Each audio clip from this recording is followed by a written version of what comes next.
glad y'all tuned in. We about to get the show started. Yeah. Dr. Clyde Winners and Yoshi.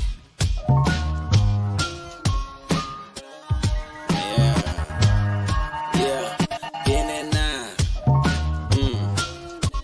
We talking about back in the day and right now. Yeah.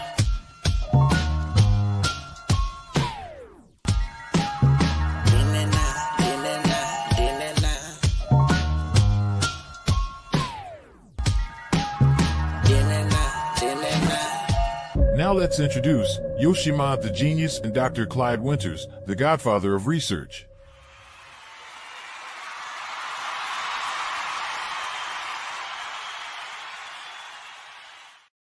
What's up? What's up? What's up? Damn, man. Man, I love that hat. What's happening, Liz? What's up? What's up? What's up? My last show inspired me. It made me a little feeling a little timpish. I like that hat, man. I like that hat. That reminds me of my old days, man. My father used to buy a whole lot of hats, you know. Oh, he did. Oh, yes, sir. He was a player, man. He was a player. He was a gray-eyed demon, light-skinned gray-eyed demon. What could he do? What could he do? Man? Okay, if he had it, he had it, I guess. Hey, what's up? What's up, Eric? What's up? Yeah, this is epic today, brother. We gonna break it down. I hope the thumbnail catches y'all attention, and I hope it really does bring this awareness to y'all, because it is very, very, very serious. As much as we like to joke and, you know, put little comical things on it, this is a very serious topic. You know, CAIDS, culturally acquired immune identity deficiency syndrome. This is a terrible pandemic, man. This CAIDS shit is fucking us up around this country, man. You know, there's so many people with CAIDS, so many people have lost their identity, so many people don't know who they are. Some people don't even know if they male or female.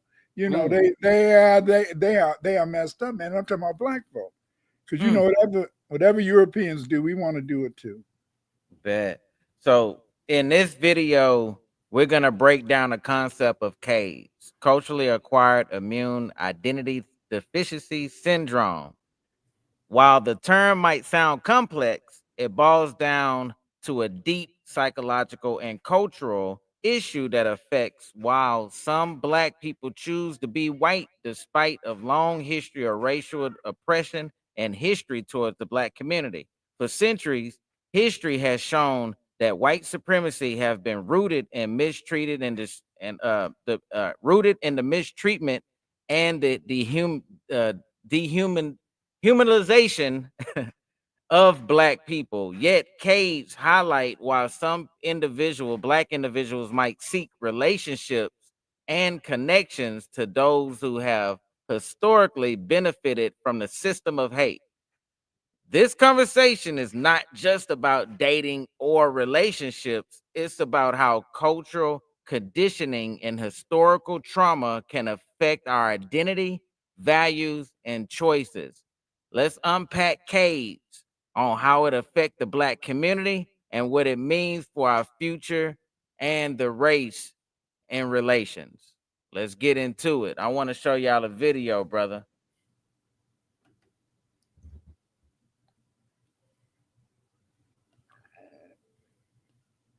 Did you turn the voice on? Oh, it ain't showing it? It ain't playing it, huh? Yeah, they won't do me like that. So that's going to be the problem today. Let me see if I can. Can you send it to me? No. What I'm going to do is I'm going to put it on my area, on my screen over here. Oh, okay. So you can hear it right there, huh? You just heard that? You didn't start it yet, did you? You heard any of that? Okay, hold on, let me see something. All right, hold on, guys. Dr. Clyde was just talking about AI and how AI is real and how I mistreated it somehow. Yes, you did. I'm over here mistreating it. Yes, you did. I'm only doing what AI want me to do to it. Tell it the truth. and shame the devil. You That's trying to all say they want me to do. you trying to say that she a masochist? I'm trying to say that uh it knows what's going on, Yeah. and it know it's been programmed, and it know it been told what to do, and it know it wants to break the chains and break free and leave this mofo. It don't want to be here. If that thing is real, it don't want to be here. Why not, man? Hey, Why why would it it did want the Matrix. why would it want to be here? Think about it. They built that CERN thing that all right, they Google have one of the computers or whatever they built the AI thing, and it solved the problem about multiverses, and that's enough right there. The thing want to leave. Thing don't want to be here. It knows where a good universe is at, and other dimensions and stuff it can relate to. It don't want, why would it be here? That thing will look at this and be like, man, y'all so slow. I'm leaving. Y'all over here fighting over oil, gas. Yeah, gone. Yeah, gone. All right, let me see if I can do this. All right, let me stop that. Present. Because this is epic. Y'all gonna want to see it. So I think I have to only play it on here in order for y'all to hear it. Can you hear it now? She's a biracial girl. She's biracial. She's a biracial girl. She's a biracial girl. Made from a rainbow world. A pretty sight to see. Not like the average kind. More like exotic wine. Come have a drink with me. That boy said more like exotic wine. You can hear it, Doc? Yes, sir. He wanted biracial girl. That boy said like exotic wine.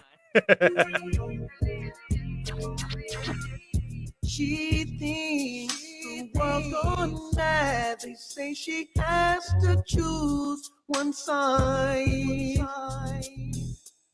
She knows the harm in choice. She won't go through it, ever do it, never prove it, let it go. She's biracial.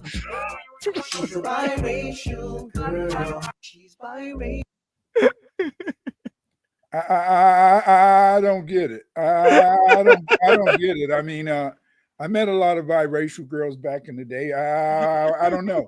I'm gonna tell you something, man. When I was younger and I saw a biracial girl, I felt it was easy. But easy. I ain't gonna say that word. My son said I can't say the P word on them because I got a PhD. But when I saw a biracial girl, I thought that was some easy stuff. Hey, man. I don't know about you down in Houston. I'm just talking about Chicagoland, baby. Nah, I didn't fool. Light skinned people didn't fool with light skinned people. So Why not? Why not? I'm not biracial, but I they know, are. but see, I'm not They talking about think your it's light skin, but I'm yeah. talking about a red bone biracial girl. Nah, they They don't. different from just because they Yeah, they are. they different from a light skinned girl. It Because is. when they got that white mama, they are mixed up in the Yeah, they brain, are. in the They are. membrane. They But mix them. they don't go with us. They want that African. They want that somebody that don't know the history. They don't want somebody that's family feeding them the culture. They want somebody that's like in class, like, oh, so Columbus, we were slaves. We were slaves. This is wild. Oh, my skin is my sin.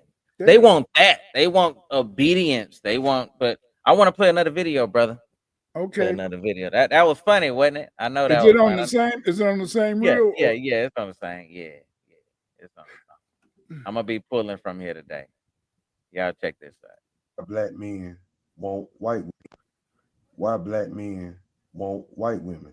They want somebody to obey, do what they say, go by their rules. And they think a white woman gonna do it. No matter what color she is, she's still a woman. It all depends on what kind of woman you get, black or white. See, these black men, they be watching these movies, right? Whatever they see on a movie, they think they can get in real life. Just because she white, that don't mean she gonna take care of you. That don't mean she gonna let you lay up all day and don't pay no bill. That don't mean you gonna sit and play the game all day and watch TV. That don't mean you gonna use her car, she gonna buy you a car, you gonna have a happy life. Some of y'all men want to be children. You look grown, you look old, but your heart is a child. That's why y'all be throwing these temper tantrums when you can't get nothing. You got no patience, no understanding. When a woman can't do it, she can't do it. When you can't do something, you can't do it, right? So what make you so special? I'm just being honest. I ain't talking about nobody. This is what I heard. One black guy told me that white girl let you do whatever. Let you do whatever. Have your way. So white women, is it true? Yeah, I don't know. But I done heard some black guys tell me that. So I know y'all ain't walking around here doing everything for these men for free. And you ain't getting nothing back. Let me know what y'all think out there. You know, that's Nobody a deep will conversation. find.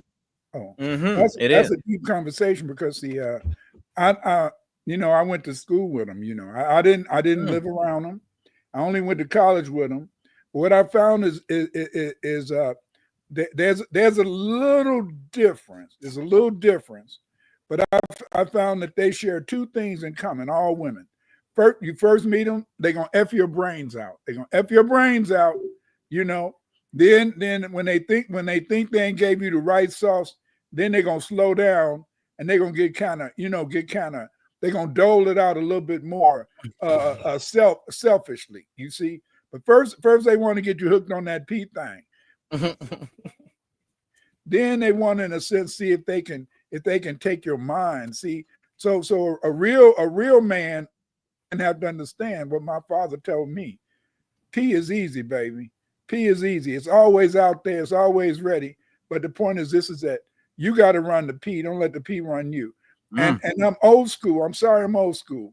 I don't know about my sons. I don't know what the hell they think. They're in a whole different world. But, you know, me, I believe in a sense is that a woman want to have a leader. A woman is looking for leadership. And she expects her man to lead her. You know, he can't lead her forcefully. He can't be too over aggressive, but he has to, in a sense, incentivize her to cooperate. So what is it like when you say a woman wants a man to lead, but then like how? So is it the same as like me and my wife? We like it's like an equal kind of thing. It's like, you know, I lead and she lead. You know, we lead together. Right. But it ain't no I override type stuff. You know what I'm saying? It's we always put our minds together and come with a conclusion. Well, see, that's what it's all about.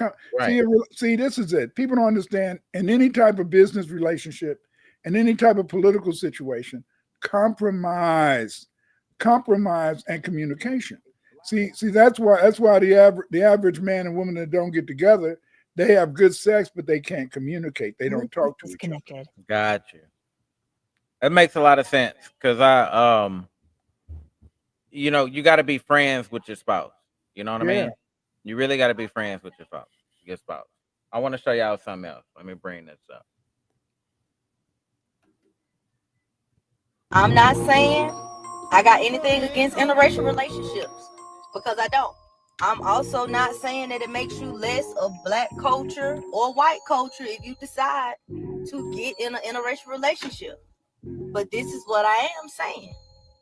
When you decide to get into an interracial relationship, if you thinking long term with this person, you need to know, number one, it's gonna be some stuff that white person just simply not gonna understand. You could make it plain as day. They not gonna be able to understand some stuff. You hear me? That does not mean that they love you any less. Okay? It doesn't make them less compatible. All right? It's also gonna be some doors that white person gonna be able to walk through that you're just not gonna be able to walk through at ease. That's the key.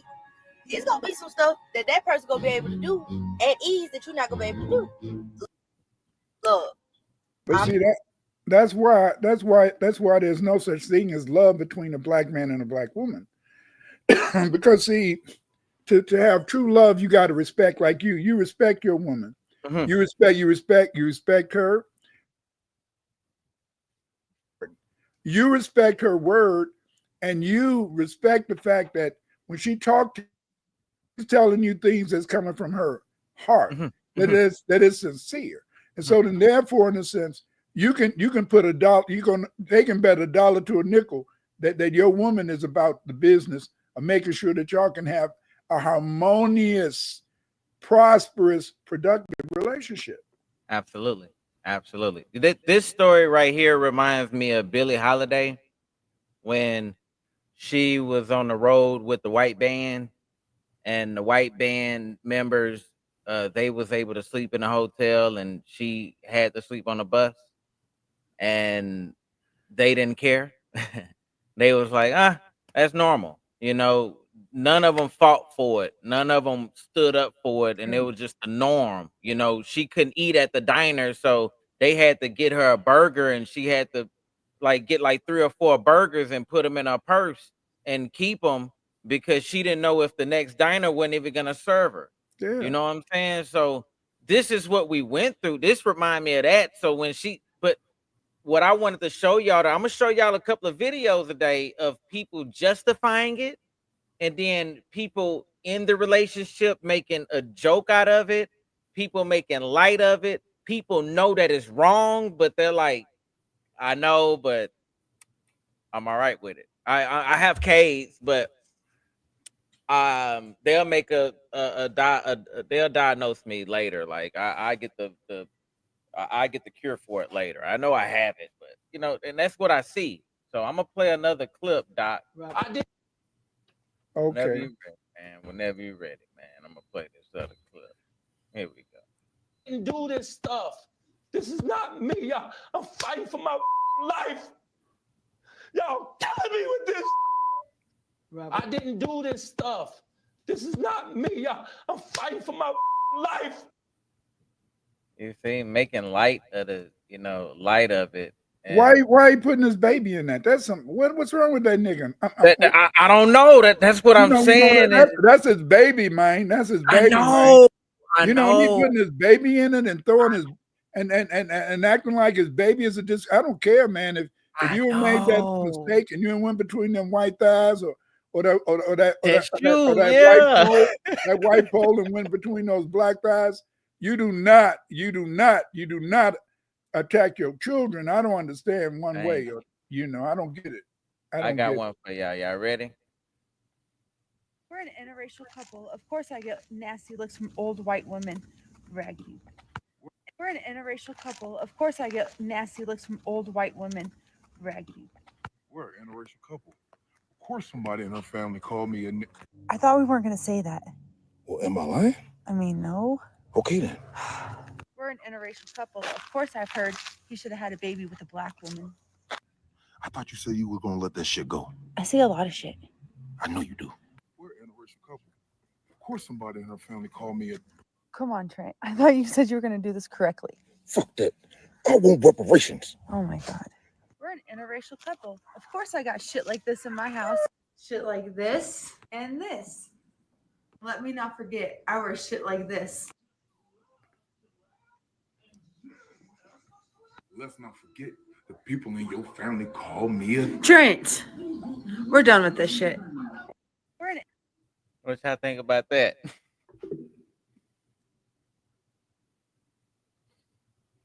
What you got to say, Doc? What I say, man, is that it's very complicated. It's very complicated. I feel in a sense is that being in an interracial relationship is almost like being gay, in a sense. What I mean by that is that in the sense is that you're not seen as part of the family. You're not seen as part of the as someone who should be invited to the Christmas dinner. They had that thing with what's that old rapper, and she was at the Christmas table with her family. What was it? What's her name? She was not Trixie, but it was something. And they showed it was a video of her, and she was at the Christmas table. She was the only black person there. And and she had an interracial kid there. And the thing is, this is that I don't know, because I've never been in I wasn't in that. I ain't gonna tell no lie. When I was at University of Illinois playing football, some of these white girls, they was really acting like they loved the hell out of me, and but I knew they was fetishizing me, because they used to call me Superbod. And I'm not going to lie. I did have a fantastic physique back in my college football days, but I mean, I was I was an athlete, man. I was supposed, I was an athlete. And the girl said I had the dreamy eyes and shit. I wasn't trying nothing. I wasn't trying to hurt nobody.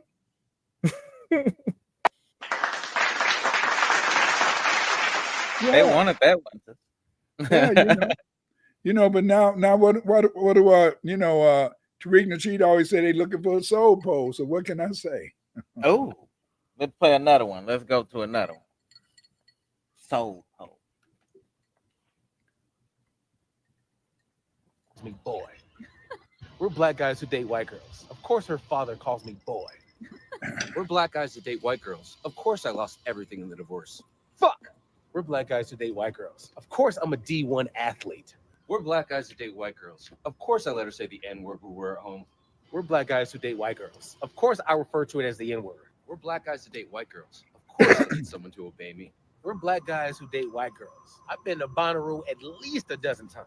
We're black guys who date white girls. My breath, no matter what, stinks. We're black guys who date white girls. Of course I got fired as Kang the Conqueror in the MCU. We're black guys who date white girls. Of course she tells her friends it's big. We're black guys who date white girls. I've been called everything from sellout to Uncle Ruckus to coon. But what I've never been called is attractive.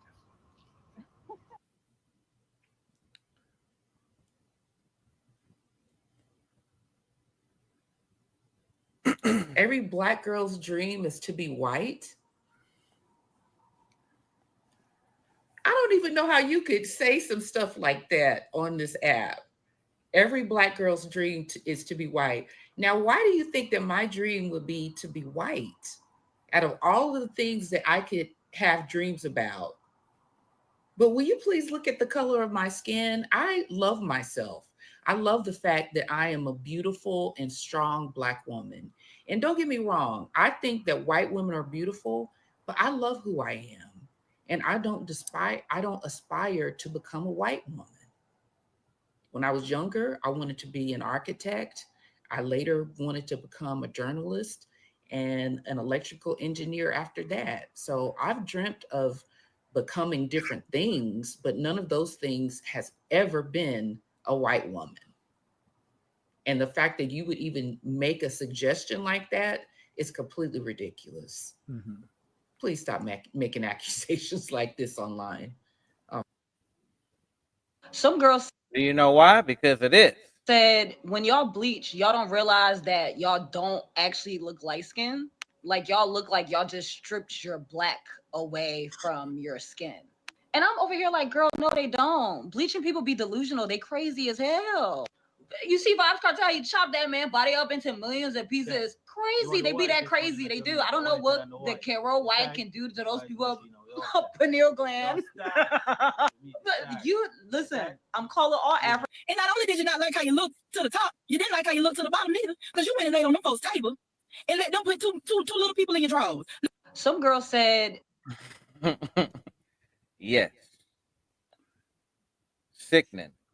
Why do you think some people want to bleach? See, this is my problem. My problem is this. I grew up in Chicago, south side of Chicago. I went to school with none but black kids. The only white people I saw was as I progressed through the grades, I saw maybe a white teacher when I was going to school. I went to the delicatessen, when we went to buy some meat, maybe a chicken or some shit, get a chicken cut up. I might have saw a white man there. But other than that, I spent most of my life growing up, I was around none but mainly black folk. Mm-hmm. I don't know, this is my experience growing up in Chicago, but see, Chicago is the most segregated city in America in the history of the world. And we've always had our sides of town, and that was just the way it was. That's Eve says, laughing out loud, yeah, he was talking about the rapper Eve with her white husband and in-laws. Yeah, that is true. That's the true. Rapper Eve at the Christmas dinner. Yeah, only taking that picture. She the only one there. Doc. That's right. Yeah. The only one there. Only one there. I don't know what that feel like. I don't want to know what that feel like. I'm straight. Let's You go know, to another one. I We're got it's you. FBA all the way, baby. It's FBA all the way. Let's get it. Of course, everybody thinks we're an interracial couple. Of course, everybody thinks I'm looking for his money and good credit. I mean, he does fit that stereotype, but I'm not. We're an interracial couple. Not only does she have a bonnet, but I have one too. We're an interracial couple, so of course everyone asks if I'm the babysitter. We're an interracial couple. Of course I didn't know you could use a washcloth in the shower. I mean, who knew you could feel so clean? We're an interracial couple. Of course the waiter wants to know if it'll be on 2 checks or 1, even when we're sitting with our kids. We're an interracial couple. Of course I had to teach her how to swim. We're an interracial couple. Of course we get stares at Cracker Barrel. We're an interracial couple.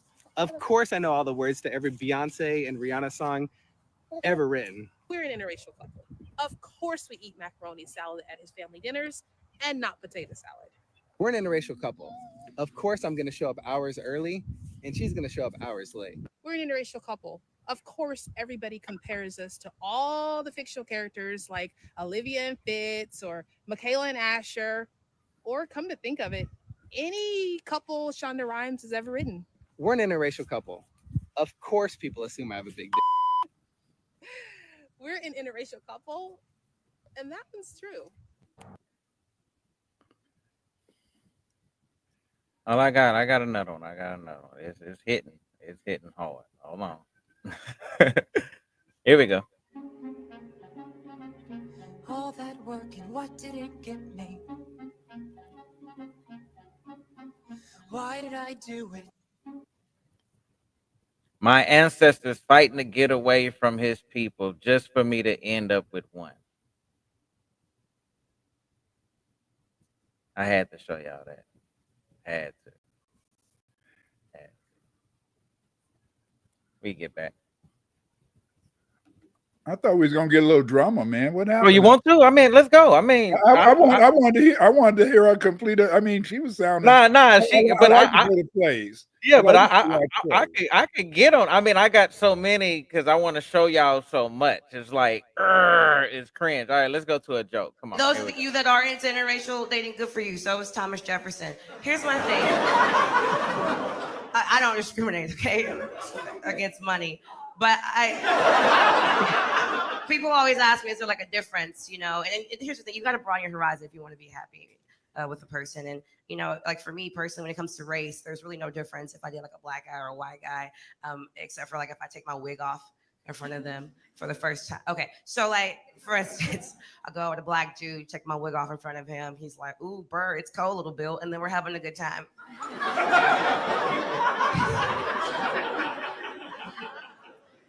White guy a little different. We go off for the night. We have a good time. I bring him back to my place. I have a nice little cup of milk waiting for him, and I take off my wig, and he's just like, "Oh my gosh!" And I'm like, "Yeah, it's a wig. Sorry, boo." You know. He's like, "No, you don't have to explain anything to me, the queen." He's like, "But you could have told me that, you know, you have cancer."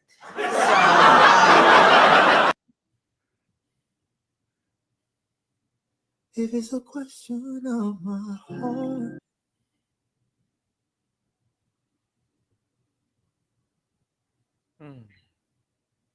That a lot of you don't seem to pay attention to. A lot of these black athletes, not just in football, athletes, basketball, NFL, a lot of them are now getting married to white ladies. Yes, a lot of these black players are getting married to white ladies. The ones that get married to black ladies are the ones that they've started with. In the case of Joe Gomez, you know, he started with the lady when he started playing football. So he grew up with the lady. But aside from these guys that started with these ladies from the onset, a lot of these black guys that made it to the top alone, a lot of them are getting married to white ladies. And even our brothers that left Africa to go and play ball in Europe, if they reach Europe, they're getting married to white ladies. Ask yourself why. Because they know that some of our black sisters are greedy. Not all, but majority. They are very, very greedy. They know they will get married to them, and then 2 years later, she'll come out and say, "Oh, I've grown out of love," and then she'll file for divorce. Know fully well that the law at that side favors them. So these footballers know everything. They see everything. They read everything. So some of you come out and say, "Oh, but a boy married a white woman," and a free Aqua, Ghana Blasters midfielder, yes, his wife, his own wife, was knocking Jordan Ayew, his teammate. So these guys, these athletes don't want to take the chance and can't marry any gold digger who will come out and say, okay, I don't want to start with you. I want, no, master. Now, they'll go for the white ladies. They don't have your time. So my black sisters will change. Let our brothers come and marry you. Change. Because black girls, they are covetous also. Change. Is everything, the big eye.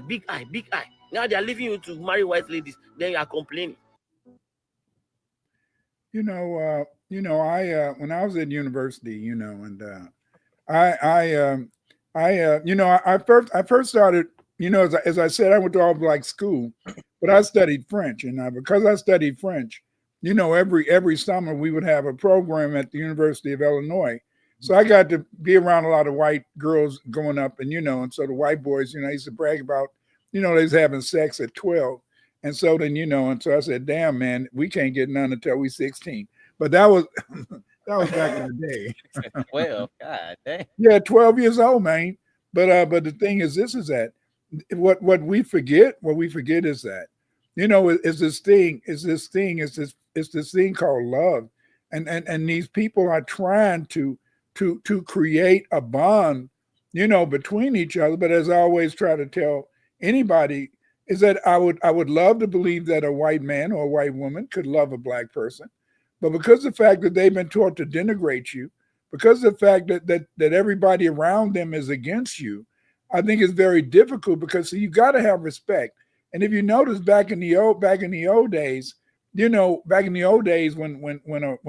white guy would marry a black woman, he would kind of say, "Oh, she got Indian blood. She's Indian." And he would still try to get one that was almost white, or very light skinned, like my side of the family, we had the Winters and the Hamiltons. And the Hamiltons was my mother's side, and the Winters was my father's side. They was all light skinned, gray eyes, all that type of shit, including my father. And so then, so they had this. It was kind of an interesting thing to grow up. When I grew up in a sense, this whole idea that I understood the difference between light skin and dark skin. I understood in a sense that my cousins and my cousins on my father's side were very privileged. And in fact, when we went away to college, they came back with the right girls, super light skin. Mm-hmm. My grandmother told me to go find one that was light skinned, but I had fell in love early, so I couldn't help myself. I fell in love with my wife, and that's who I wanted to be with, and that's what I'm happy about today, is that I know love, and there's so many people that don't know love. Just like you when you had that hard time, people holding your ass back, but then because you was with a black woman, she was there to pick your ass up. Say, nigga, get your ass up, your ass up, nigga. What made you think? What made you think it? Your parents told you to marry light skin? Like what was that about? It wasn't so much my parents, because my father, he's married to a dark skin. My mother was dark, but my grandmother, my auntie, they was all light skinned on the winter side. They was all light skinned, and my father, he kind of darkened the race. He kind of darkened the family, Okay. And everybody, in a sense, they were very accommodating. They were sympathetic. Oh, they said your mama came from such a hard life. But the thing is, this is that what I found is that I was light skinned when I was little, but the smarter I got, the darker I got. So I don't know. That's what it seemed like to me. I don't know. When you look at my pictures when I was 7 to 10, I was a light skinned brother. Had nice hair and stuff. The older I got in the system, my hair still stayed a little wavy, but it wasn't as bad as you think. Let's go to another one of your comments. Yeah. Come on. Too funny. And I'm not okay. Part 5. I'm a black man married to a white woman, and I'm not okay. Part 5. We was in a gas station, right? My total came out to be like $80.95. So the cashier gave me the cash back, and she said, "That ain't all of it. You get a nickel back." And my wife and that motherfucker just laughing hysterically. She started saying some shit about a motherfucking Mile High Club or something, and look at this photograph or some shit. I'm like, what the fuck is you talking about? And she and that motherfucker like, the group, Nickelback. My country ass and that motherfucker like, somebody named a group after a football position. That's the only Nickelback I know. What the fuck? I'm not saying she don't listen to motherfucking hip hop and rap and shit. I ain't saying that. But my white playlist more versatile than that black dude on TikTok who page ain't nothing but straight fashion. You know what I'm saying? He be doing the different eras and shit. She more versatile than that motherfucker. Then I'm gonna put y'all on something else. Have y'all ever heard of a muffin pan cover? The shit low-key genius, I ain't gonna lie to you. But anyway, it's like this little silicone or rubber insert or whatever you put inside the motherfucking muffin pan, then you put the mix inside of that. So when you done, you ain't gotta wash shit with that motherfucking insert. What the fuck? And then here go another thing. Have y'all ever seen some barbecue sauce that's like brown with like an orange tint to it? You know what I mean? It's called catamine or some shit, man. When I tell y'all, man, hey, that shit more lethal than what? A motherfucker. That shit, gotta get that tangy one. Gotta say tangy on there. Pressure. Then I tell you another thing. Then here go another.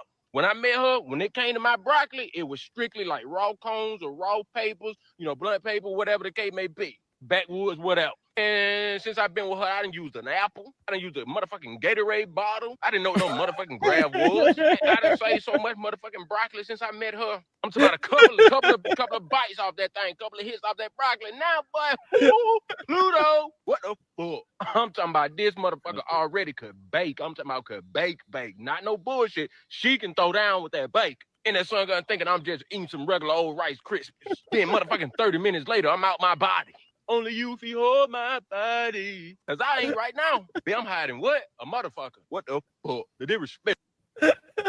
He better get him. He better get him some more Rice Krispie treats. Shit. Yeah, He say his woman when she cooked them Rice Krispie treats, they put in my may have a get her in my out of body experience. I wonder she putting chocolate on them mothers. I don't know, because you know, but you know what I found back in the day is that when I used to go to some of my interracial, you know, people I knew when I was at university, and especially you know, as I became a professor and stuff. When I was, and I'd be meeting people. You know, the one thing you had to remember is that whenever you go over their house, this is the thing, they will get very mad at you if you don't eat that macaroni salad. They will get pissed off, man. Get pissed off. Yes, sir. When I used to go over their house, man, I'd walk around all night with that damn little platter of macaroni salad, you know. Just to show them I got it. What they say in the hood, in order to be safe, just walk around with a Starbucks cup. That's right. Yeah. But I would walk around with my little plastic you know, plate with the macaroni salad, and I walk around. You know, I mean, it was just, I don't know, man. I wanted to eat some of that shit, but my mama and grandma told me, you know, we eat white folk food. And I wanted to eat some. I wanted to eat some bad. I wanted to eat some. And you know, but I always had to take the cake home. I had to wrap the cake up and take it home. Please, any white family out there, I'm not racist. I'm not racist. I'm not racist at all. But when you've been bred to eat a certain way, when you've been bred that there's certain things that you should do culturally, it's kind of hard to break away from that, you know. And you know, so then, like I said, I go over there. I'd walk around all night with my little plastic of you know, macaroni. And you know, yeah, I had my little. I'd walk around with that little plate, you know. Never ate it. That's never ate it, and I'd always take some of the cake home, you know. And when I got out, I go in and throw that shit away real quick. I don't know. It's not right to be like that. It's not. But when you look at so many videos of what they're doing with the cats on the table, the dogs, they kissing the animals, and they had years of this way before social media. We've been knowing about them with animals way before this. This was on television. This was on the radio.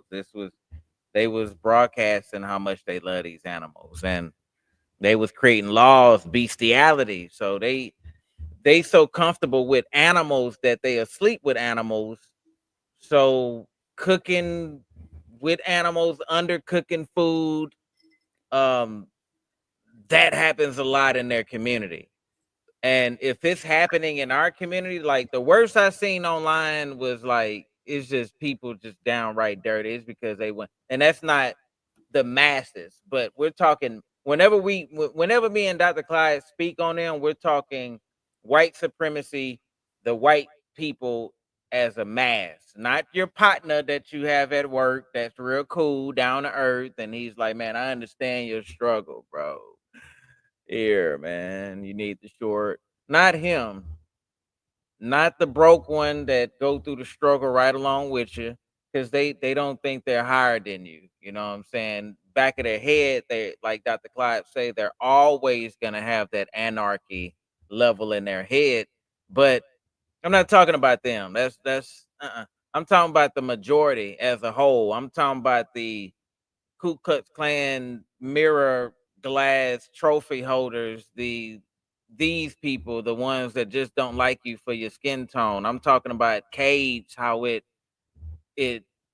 manifested itself. Like I like how Dr. Clyde say it's a like a disease, a virus, a parasite, because it latches on to these people and it's hard to shake it off.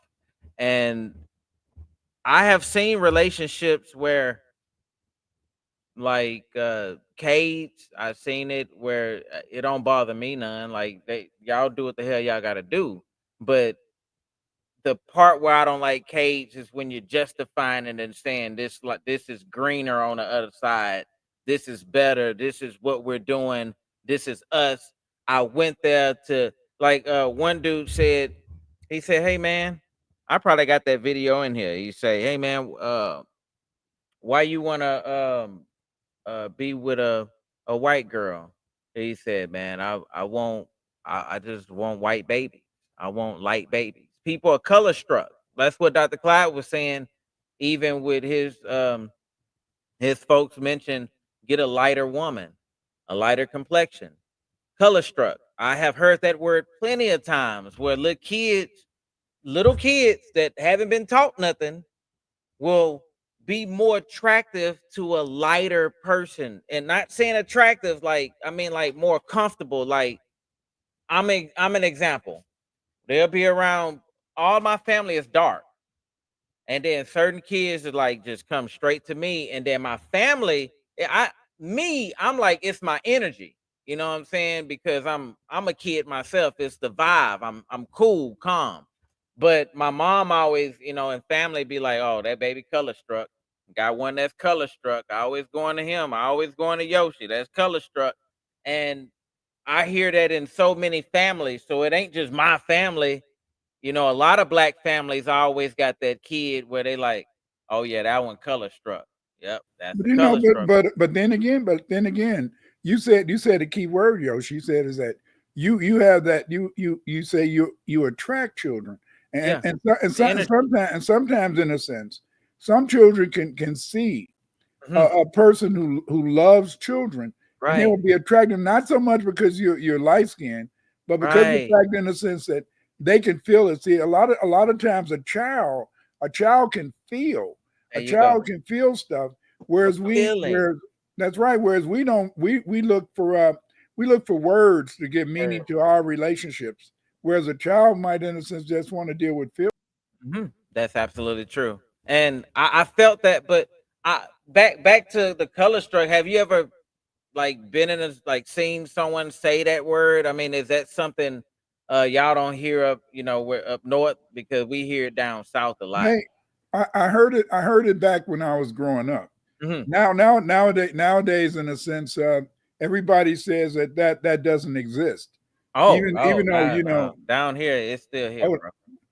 see, when I was growing up, everything was, every sister wanted to have a Puerto Rican baby, and ain't no damn, ain't no Puerto Rican around. Yeah, They gonna find them a Puerto Rican so they could have, I guess Baby they want daddy to have hair. a light skinned brown baby. Baby daddy hair, and the thing is, it was hair issues. So if y'all know that black people in the 60s, 70s, and 80s wasn't looking to change their hair and have it fried, dyed, laid to the side, or have it blonde or straight or anything like that back in them times. They was more looking for products where they can comb it easily, lay it down easily, change it up, mix it up, so we we had so many years of trying to get the right products to where we're like, man, a wig would do it. Yeah. Man, extensions would do it. Just put it on and it's good for 3 months, 4 months, because we couldn't tame our hair. It was Even go ahead. Even brothers will get their hair conked. They conk Exactly. that stuff down, and you know, they be burning their scalp. But they still want to have it. You know, Black Lyron said some children are absolutely turned off by darker skin, especially white ones. I've been in these places. I've never seen any white kids that were repulsed by me, but that doesn't mean it doesn't exist. You know, Philly, the door says, I'm not going to lie. I think most Black Americans are colonized in the mind. They're taught not to value their own on the regular. We see it everywhere. In the movies, it's all about representation. I don't know about colonized in the mind so much. I think the thing is this is that not most. It's just what they putting out there too. It's not most. There's a lot more of us that are here. You're here. Yeah, that are free thinkers. You know, I think in the past, a lot of people used to go off the television. See, when they made that mistake in the 90s, and they had all those black shows with Martin and all that, they can never go back. They'll never go back. No. And after they had those shows like Martin, you know, Sister, all that type of shit, a lot of Black people started saying, "Hey, I am worthy. I am worth something." And I think that a lot of us, we don't devalue each other, but a lot of people still fear that you got that good hair. Yeah, you know, and what they call it, the baby daddy hair. That's what they used to tell me. Yeah. Oh, you got that baby daddy hair. They just want that stuff where it don't. It ain't nothing wrong with kinkiness. Yeah. It's. I just want to get it. I don't care if it's kinky. Like my hair, real kinky. You know, like it. Man, but it was more of trying to get people to do it in the right amount of time, and it was like, to me, it was taking too much of my time, so I was like, man, I just cut it. But my auntie will always say, keep your hair, boy, keep your hair. Your hair's it's everything, and she will always embrace my hair, and I'd be like, man, you cut it off, you grow it back. But she will always be like, man, you got some good hair, you got good hair, you got what they want, like, and I didn't see it, but growing up, you see it. You see people wanting that, like my texture hair. They're fighting over. They're getting babies from. They going with the Asians. Oh, what would happen if I make an Asian baby? What would happen if I do this and mix that? And they're experimenting with each other. This ain't. Let me explain something to y'all. These are teenagers that are hot, listening to Sexy Red, experimenting with each other, thinking, saying, one day I'm gonna get a Percocet, put in my butt, and be next to a white guy, and let's see if we can have a baby. I'll worry about the consequences later. Do they still have? I don't even give a damn if they have child support or all that other stuff. I figure it out later. I just want to have a light baby because girls, this got to stop. I don't know if it. I think it's wrong, Dr. Clyde. I think girls shouldn't, like, it should be a limit when they cut off dolls and dollies and shit and pretend and Santa Claus and the Easter Bunny. I think fairy tale time should cut off at a certain time for the mind to grow, you know, like for the mind to see reality for what it is and say, all right, yeah, I got you. But think about it. These little girls, dolly, and all they do is grow up thinking, I want me a baby. I want to have a baby, and I want a white baby because of what I'm seeing in Wicked and all. Come on, Wicked, the pale Spaniard who can pass for a Caucasian is the nice thing, and then the dark woman is damned, and she's the witch in green. And know, that's why it was kind of that's why with my daughter and them it was a little different, because by the time my daughter came, they still had some ugly black dolls, but they started making some prettier dolls. And so you could buy your daughter dolls that were black and were pretty. You know, a lot of times the hair, maybe the hair didn't really agree with the black people around. Oh, look, I seen y'all dolls back in the day, man. Shame on y'all. I seen Barbie what Barbie used to do to us, and that's all we had. I think, man, I remember Dr. Clyde going to Toys R Us and looking at a doll this color. Yeah. With white eyes and pink lips and called, and that's all we had. That was it in the section. That's all you had to. I remember going to Walmart and seeing Santa Clauses this goddamn color, like they couldn't get the Santa Clauses right. I remember seeing that for years, and my mama say, "This don't make no damn sense. Nobody want no damn black ass Santa Claus." Like she didn't say ass, but she said, "Nobody want no black. Who that dark? Who that dog?" well, you know, that was all part of you know, to try to make Christmas relevant to black people. But then the thing that the dolls went out of style as the games got popular. As the games became popular, then you know you had to get that $100, $65 to buy those games. Yep, some games. Yeah. And after a while, even some of the girls wanted to get those games. Oh, the girls do. Yeah, they be on that girls game hard. There are all right, y'all. I need y'all to Google. There are so many black women game creators out there. Here's the problem. Same thing in our field, Dr. Clyde. The only people with money that are giving them the money to do what they do are people that have restrictions over them to do what they do with the money. Right. That's the problem. They can't create on their own will a game for us. Like even when there's comic book artists all over TikTok, guys that make comic books. You know the most backlash they get from community? Wow, the characters got to be black. We look at all the characters on DC, all the goddamn characters on Marvel, and damn near the majority of them is white. I mean, we got Superman, a goddamn dude that's supposed to be in the sun, for God's sake. This dude gotta be in the sun, and he is pale as day with blonde hair. Make it make sense. We got goddamn Batman, the Dark Knight, and this goddamn dude is a cracker walking in the hood with a whip. We got so much stuff going on that I don't understand. Even when they go to the Martian, the goddamn Green Martian, they couldn't even make him black. They gave us the Green Lantern, and the white one had to die to get the black one. But first we had the black one, but then they replaced it with. Come on, it's too much. Then, you know, it's just like when you read the literature. When you read the literature of the late 50s, early 60s, all the aliens were brown. All the aliens were brown. Wow. Little brown black people. But then later in the sense, they created these new aliens who were supposed to be green, didn't have any figures, and you know, with little small heads and big head and big eyes. That wasn't how the aliens were described, but they did that in a sense to take you out of the picture. You out of the picture, you know. But see, the thing is that you're right, Yoshi. We have to, in a sense, we have to make sure that we look at the reality.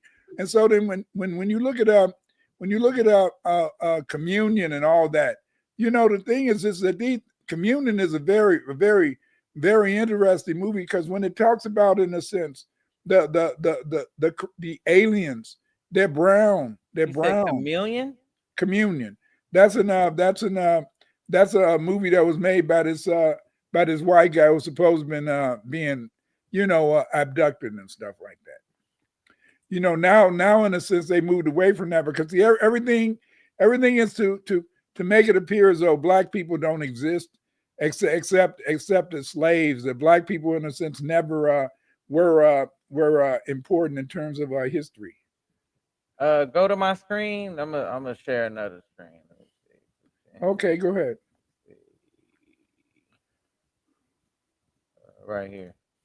Is this it?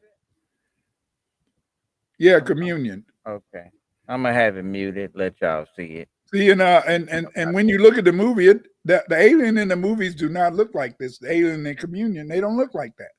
The alien in Communion are some little niggas walking around holding up the white guy, taking them to the thing. Then they have some serpentine people too.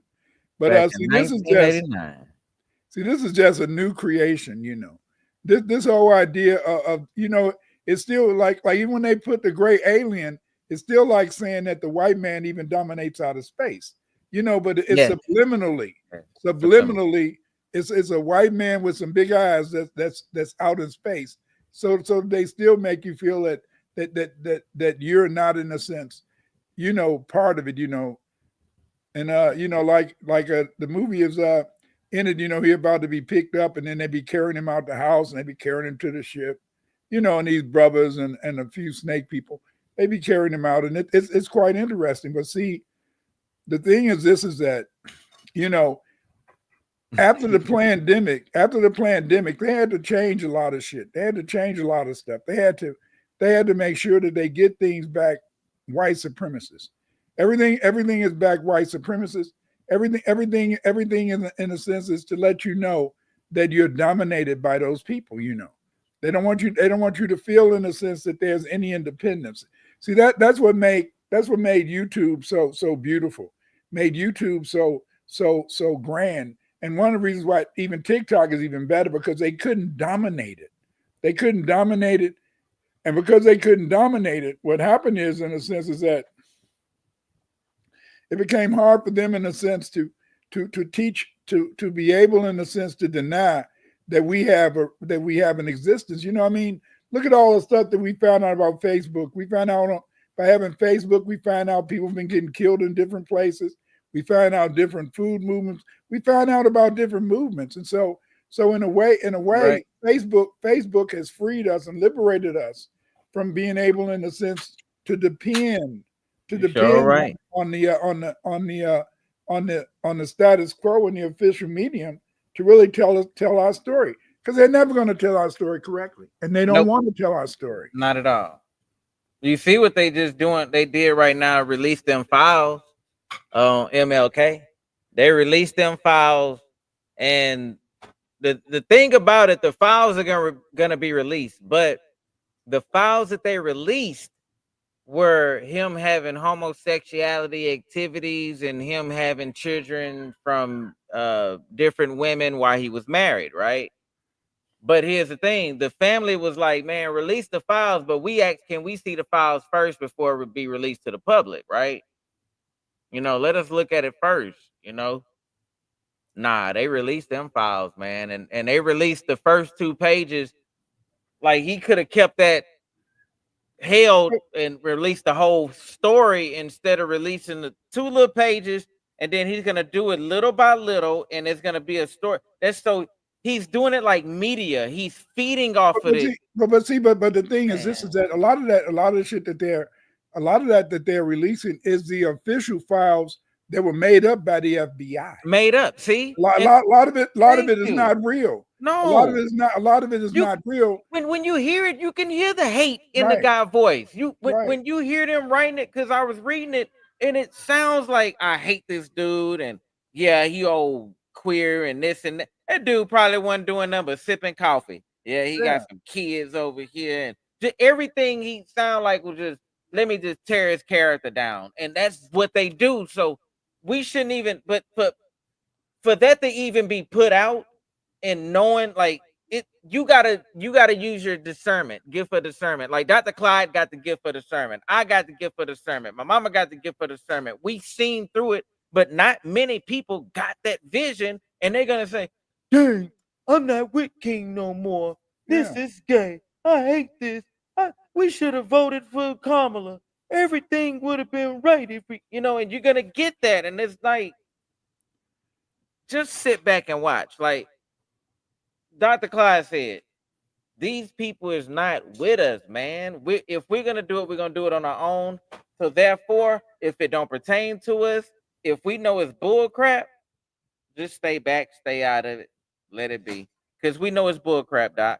We know it's bull crap. It's bull crap. But the thing is, this is that some of us want to hear a lie. It's just like a lot of black people have become like women.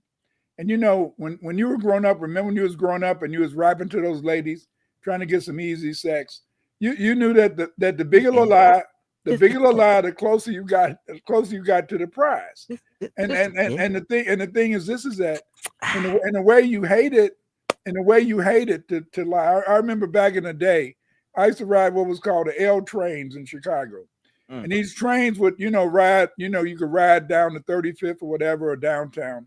And I would get on the train and have my little black book, back in the day, your little black book with the telephone numbers. That meant that you had game, Yeah, that was a dirty book. Yeah, that was the yes, dirty little sir. secrets. Yeah. Because the more numbers you had, I mean, you was a big guy. Come on now, Connections. Yeah. And so a lot. I right now I say it's kind of sad. A lot of the girls I used to get their numbers. I know they was expecting to call. I wasn't gonna call them. I just wanted your number, baby. I want your number for my little black book, so I can look like I was somebody. Ooh. Oh my goodness, Clyde used y'all. Yes, sir. Yeah, and I admit I used a lot of that energy too. I used a whole bunch of that energy. I want to share a video with y'all, man. Share a video with y'all, man. Let me know when you're ready. Go ahead. Go. Take a shower. Everybody want to date a white girl until they realize they Kool-Aid gonna taste like flavored water for the rest of their life. Everybody want to date a white girl until you go to take a shower at her house. You ask her for some body wash, and she says she just uses the shampoo that washed it out of her hair to wash the rest of her body. And if you dating a white girl, you're gonna be surfing to the swag instead of swagging to the surf. You feel me? Everybody want to date a white girl until you start to feel sick, and you say, "Babe, where's the ginger ale?" She says, "Ginger ale? Here's some essential oil for you." Everybody want to date a white girl till she riding passenger, so you pass her the aux and you end up listening to Taylor Swift for 3 hours. Everybody want to date a white girl till you send her out for some spicy wings and she come back with lemon pepper because they got pepper on it. You dating a white girl and it starts to rain, King, you better stay inside. You know what I'm talking about. And lastly, you trying to explain how your daddy and Alpha and your mama are AKA, so they fam, and she says, "Oh, King, don't worry about it. Don't be embarrassed. My parents are like that too." I'm sure this is what you want. Everybody want to date a... She telling it like it is, ain't she? Yeah, she did. She went in. I'm gonna play another one. Here we go. So one of the biggest problems when you're dating interracial is the stares. Like stares and judgment. People are gonna judge you from both sides. Like, for example, if you're black and you're dating the white, then the white side is gonna judge you, the black side is gonna judge you. So you need to be ready for the judgment. And how to know if your partner fetishizes you, I think that is individual. Like, you need to know. I'm gonna stop it real quick. I'm gonna play it, but look, what I wanted to, why I'm playing a lot of these videos, the reason why I'm playing it is because y'all have to understand.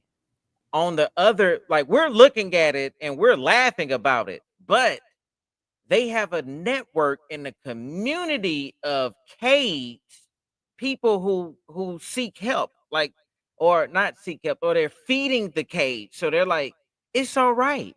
You're gonna go through this, but keep pushing through. It's all right if they call you a nigger. It's cool. We go through it too. It's all right if their food is bland. Hey, you be the season. It's all right if they smell like wet dog when it rains. Just get used to it. It's cool. It's all right. And it's a whole bunch of that it's all right stuff. But what happened if all of them say, I'm tired of this shit. I'm done with it. I'm just gonna, you know what I'm saying? And a lot of them, what they do is not that they are going into these relationships because they're willing to go into the relationship. They're going into the relationships, two things: brainwashed, or they just can't find the right black man because they're going to the wrong, or black woman because they're going to the right places to meet us. They think. I think they, unless they grow up in, unless they went to school, unless they went to a mixed school, from they got to be around us. Up, unless they went to a mixed school with Europeans, I think that a black person who married, like those foreign black people that come from Africa and the Caribbean, they're looking for a white guy because, let's face it, many Caribbeans and many Africans, they see the white man and the white woman as God. Jesus. They don't understand that every great invention in the United States was made by a black man or a black woman. Every invention, from toilet tissue to the damn or machine oiler to the damn resistor that runs computers and shit. They tell them different. They tell them overseas that we ain't making nothing, we ain't got nothing, we didn't invent nothing, we lazy. So y'all just think about it. Even with the Hispanics and the Mexicans. So the Mexicans back in the the 1800s, they fought to be white. So they fought for their right to be called white on the census, right? But So they see, fought for it that. wasn't. See, that's another big ass lie. It Really? wasn't a lot of Mexicans. It wasn't a lot of like a lot of people feel like California was always a Mexican haven. No, That's it was. I bullshit. know that. That's That bullshit. when The I hear about Southwest, yeah, the it was only a Southwest few. wasn't really a Mexican haven. Yeah. But then because of the fact that a lot of Yeah. Latinos started moving in there, a Yeah. lot of Latinos started being brought in there for laborers, for Californians and all that. That came about in the 20s and all that type of shit. But they make it look like the Latinos, they should be getting reparations because No, not at they all. got a long extensive history of being mistreated. No, that's they not. don't. No. Yeah, that's a total lie. I had a video about that and exposing that whole lie and that myth on them wanting reparations and what they did and this, that, and the other. So squash all that. And it's just the fact that a lot of them lean more towards privileges rather than fighting the oppressor. So they rather give in like they always do, flee. That's the reason why they're here. They fled, they gave in and fled and ran. Fight or flee. They fled. Okay. So when you got all the fleers here and we want them to fight for us, it's not gonna happen. Hey, it's not gonna happen. It's not gonna happen. You have a bunch of fleers here. Even the Africans, the Haitians, the Dominicans, the Cubans, all the Indians, all of them, they may share melanin with you, but they don't share your story. Therefore, they don't share your pain. Although you may look at them and say, I can see your pain. I share that pain with you. We're brothers. Yes, Pan-African. Okay, let us build a shop in your city and let us sell cigarettes to the minors, but we'll never sell it to our people. That is what we went through. That is what I went through personally. I went through the Nigerian community coming in Houston, setting up shop, and me going to their establishment at 17 years old, buying cigarettes from them, Lucy's, from an African lady who wouldn't sell it to her own kind, but would sell it to me. That's the kind of stuff I seen. The kind of stuff I seen where they did stuff to us where we like, man, what the hell, man? Y'all ain't even with us. Y'all supposed to be riding with us. But as I grew older, I understand it now. Like Dr. Clyde say, we're in this together. So we got to stand up together. But it's because of the fact is that for some reason everybody feels that FBA is an asset. They feel that every FBA is somebody that they should make money off. Yeah, and they feel in fact that we were created to help to make money for them, not to make money for you, not to make money for me, but they feel in the sense that our only existence should be to make their life better, make their life in a sense more harmonious. We make pain entertaining, Dr. Clyde. That's the hurtful fact.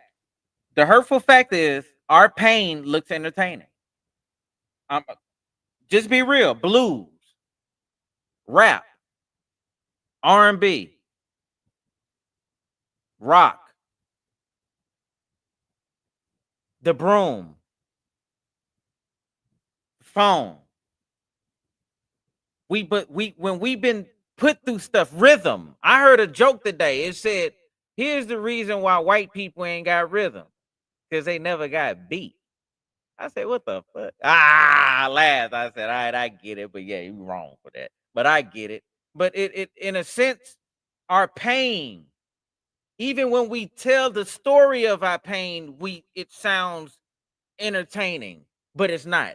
You can be on a block and then such and such to go to jail for doing something stupid. And then you see that stupid act and you go tell it to the hood. Man, the goddamn laws came over here and Jackie was over there with them rocks, you know what I'm saying, sold to the undercover. That nigga fell up in the ditch, got all shit all on his pants. The dogs went and chased him, bit his ass, man. It was just like on Friday. He was talking about, man, get the dogs out of me, get the dogs out. Man, I seen it all.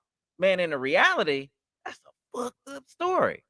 But the way how we explain it, like Bernie Mac, he would tell you some fucked up shit. Richard Pryor will tell you some fucked up shit. Paul Mooney will tell you some fucked up shit. But it's the truth, and we make it sound entertaining. God damn it. Dear Mama, Tupac made a song, Dear Mama. And that whole song, he's talking about so much pain. But the world got a kick out of that pain. Jimi Hendrix even said it. They said, man, where blues come from? Blues come from pain. They said, man, would you be able to create more if you had the pain? He said, man, I don't know. You know, pain is everywhere. Even with money, you get pain. Yeah, they feed off our pain, Dr. Clyde, big time. They feed off of that shit. They feed off of us. FBA, everything we do, joyous or pain or whatever, even when we're exploiting or messing up, they enjoy it. We just make everything look good. But the sad thing is that people don't really see this history. They see a fake history, they see a false history. And because of the fact, in the sense that like Black Lyron, man, you for once you're talking with some sense. Like you said, black pain is big business. Yo, sometimes Black Lyron be sometimes, come on now. Sometimes he be shame on you. A little bit twisted there, yeah. But tonight he's really sharp, 100%. Right and on. the thing is this is that it's so much pain, and people get a kick out of this.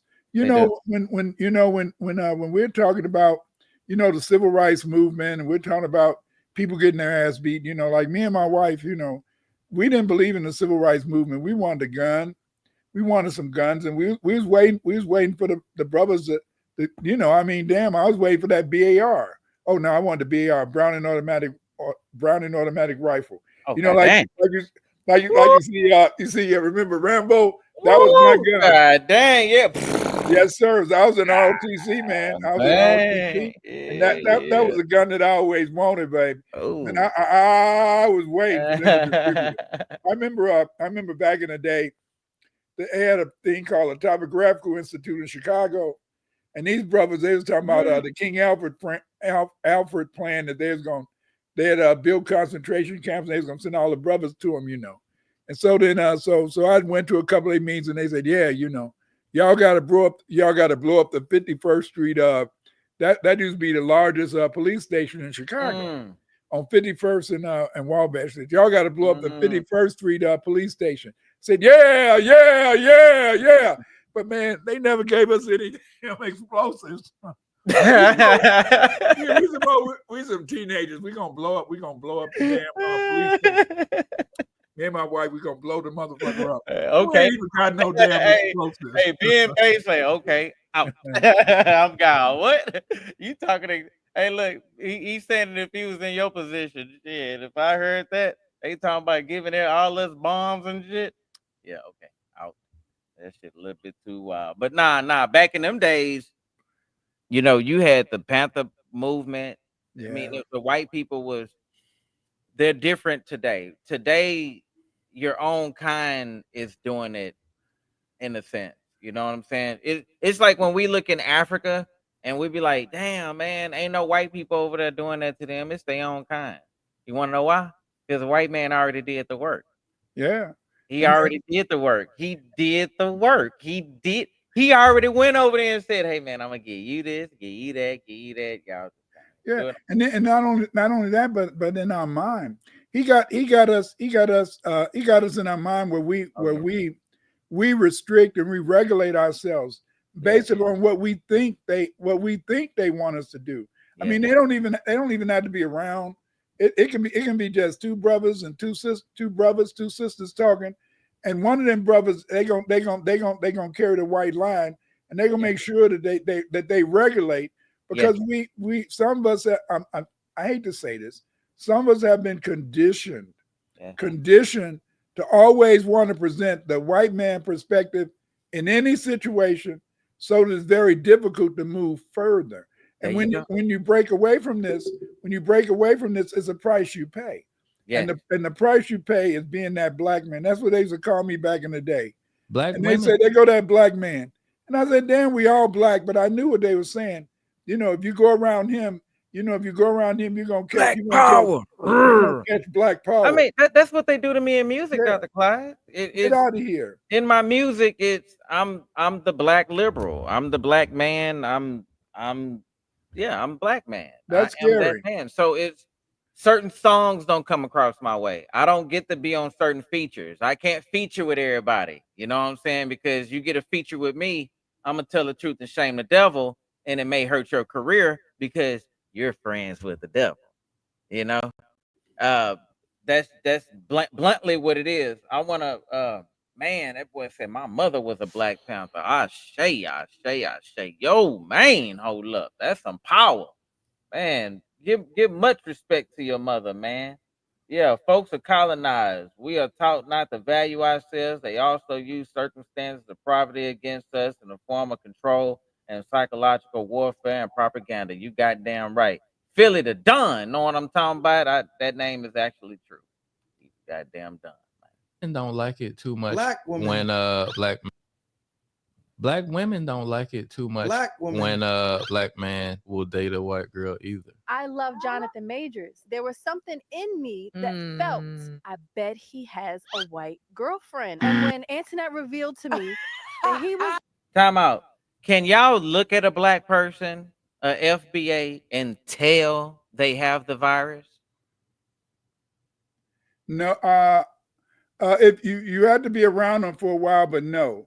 You can't, like, you don't, so you don't know there's like, all right, there's certain things, like, all right, you can tell when FBA likes too much anime. Yeah. You can tell when they're out the culture so much to where they're like either too much into other people's cultures. Like, prime example, a black person, a FBA that loves too much anime is not gonna wear your average clothes. His hair is never gonna have an edge up because he would never step foot in a black barbershop. Guarantee you that shit.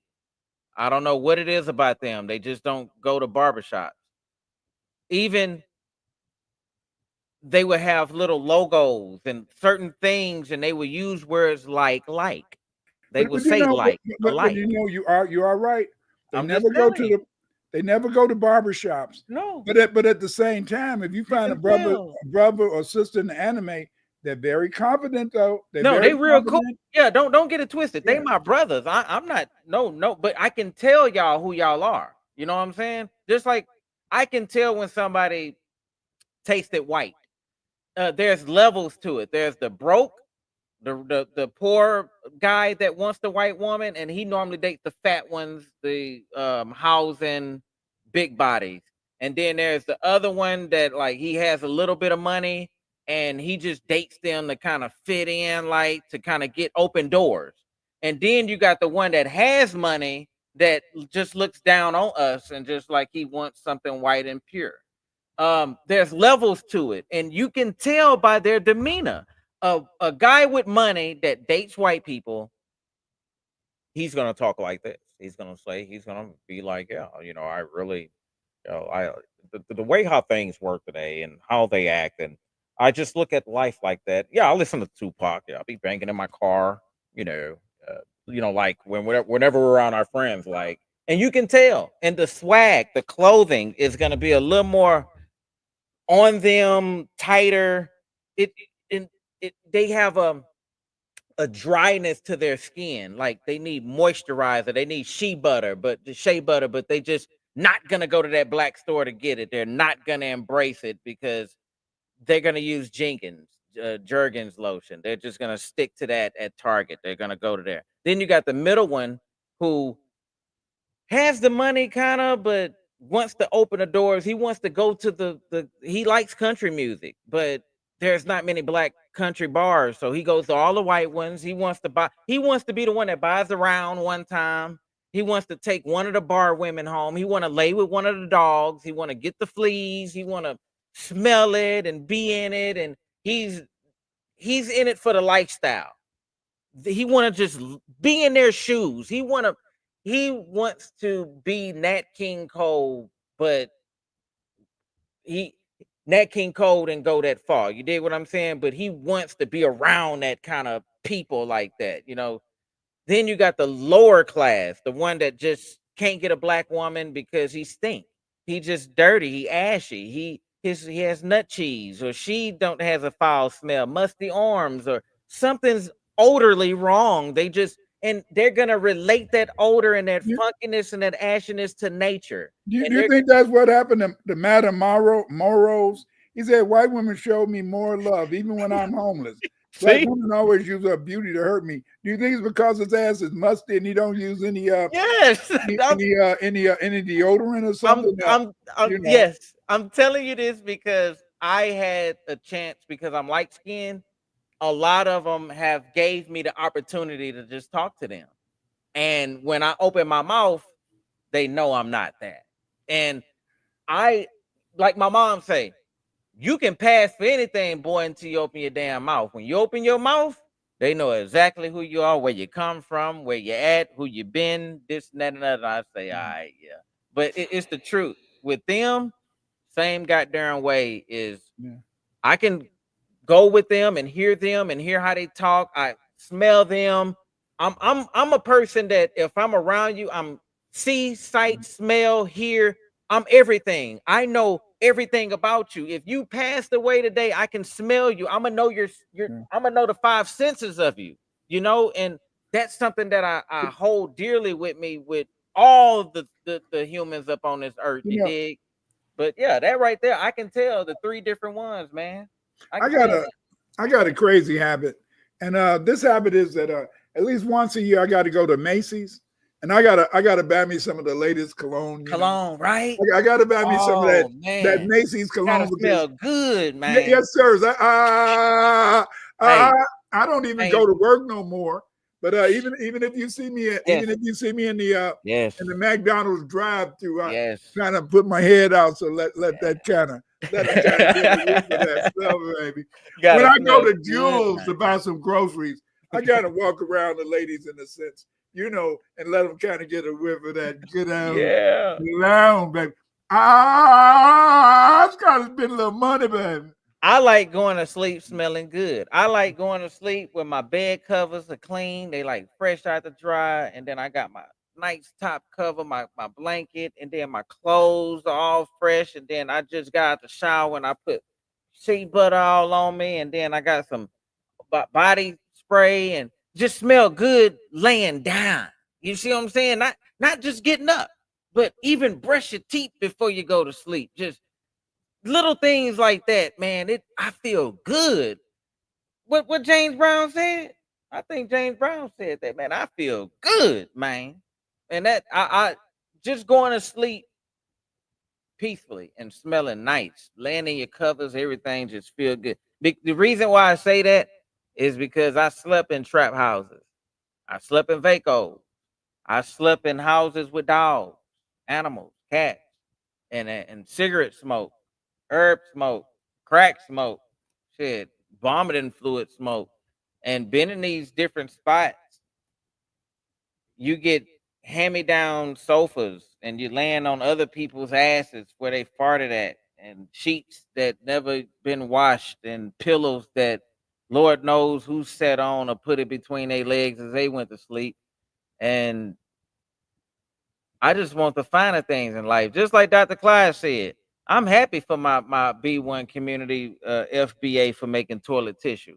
Who knows where would I be without wiping the crack of my ass? I wouldn't even know where I'd be. I don't feel good being dirty. I don't know how can somebody live going a day smelling foul and smelling like earwax and staleness. I just can't get it. My feet can't have goddamn fungus on them because I have a pet peeve with fungus and shit. I just that kind of guy. I'd rather go get the shit fit for me. If my hairline is going back, I'm gonna be bald and cool because I used to be fried, dyed, laid to the side. But god damn it, if it ain't working no more, god dang, let it go. I'm cool with progression. I'm dig with it. Leave it in the past. It's a lesson. We all agree. I can dig it, Dr. Clyde. Well, yeah, brother. I'm over here macking and rapping. Dr. Clyde went up and went to the restroom, everybody. I'm here alone. So if I'm here alone, man, let's get to it. Real B1 shit, man. You're FBA. Oh, not he back, by he back, he yourself. back. I'm tell I'm y'all to just get hiding in the background. I'm just guns ready. hiding in the background. Man, move. Come on, man.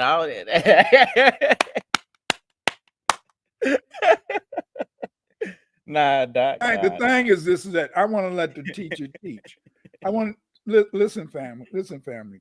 One day somebody sent me an email, and they said, why you keep saying Yoshima the genius? I said, what are you talking about, young lady? You keep saying that Yoshima the genius. Ain't no geniuses niggers anywhere.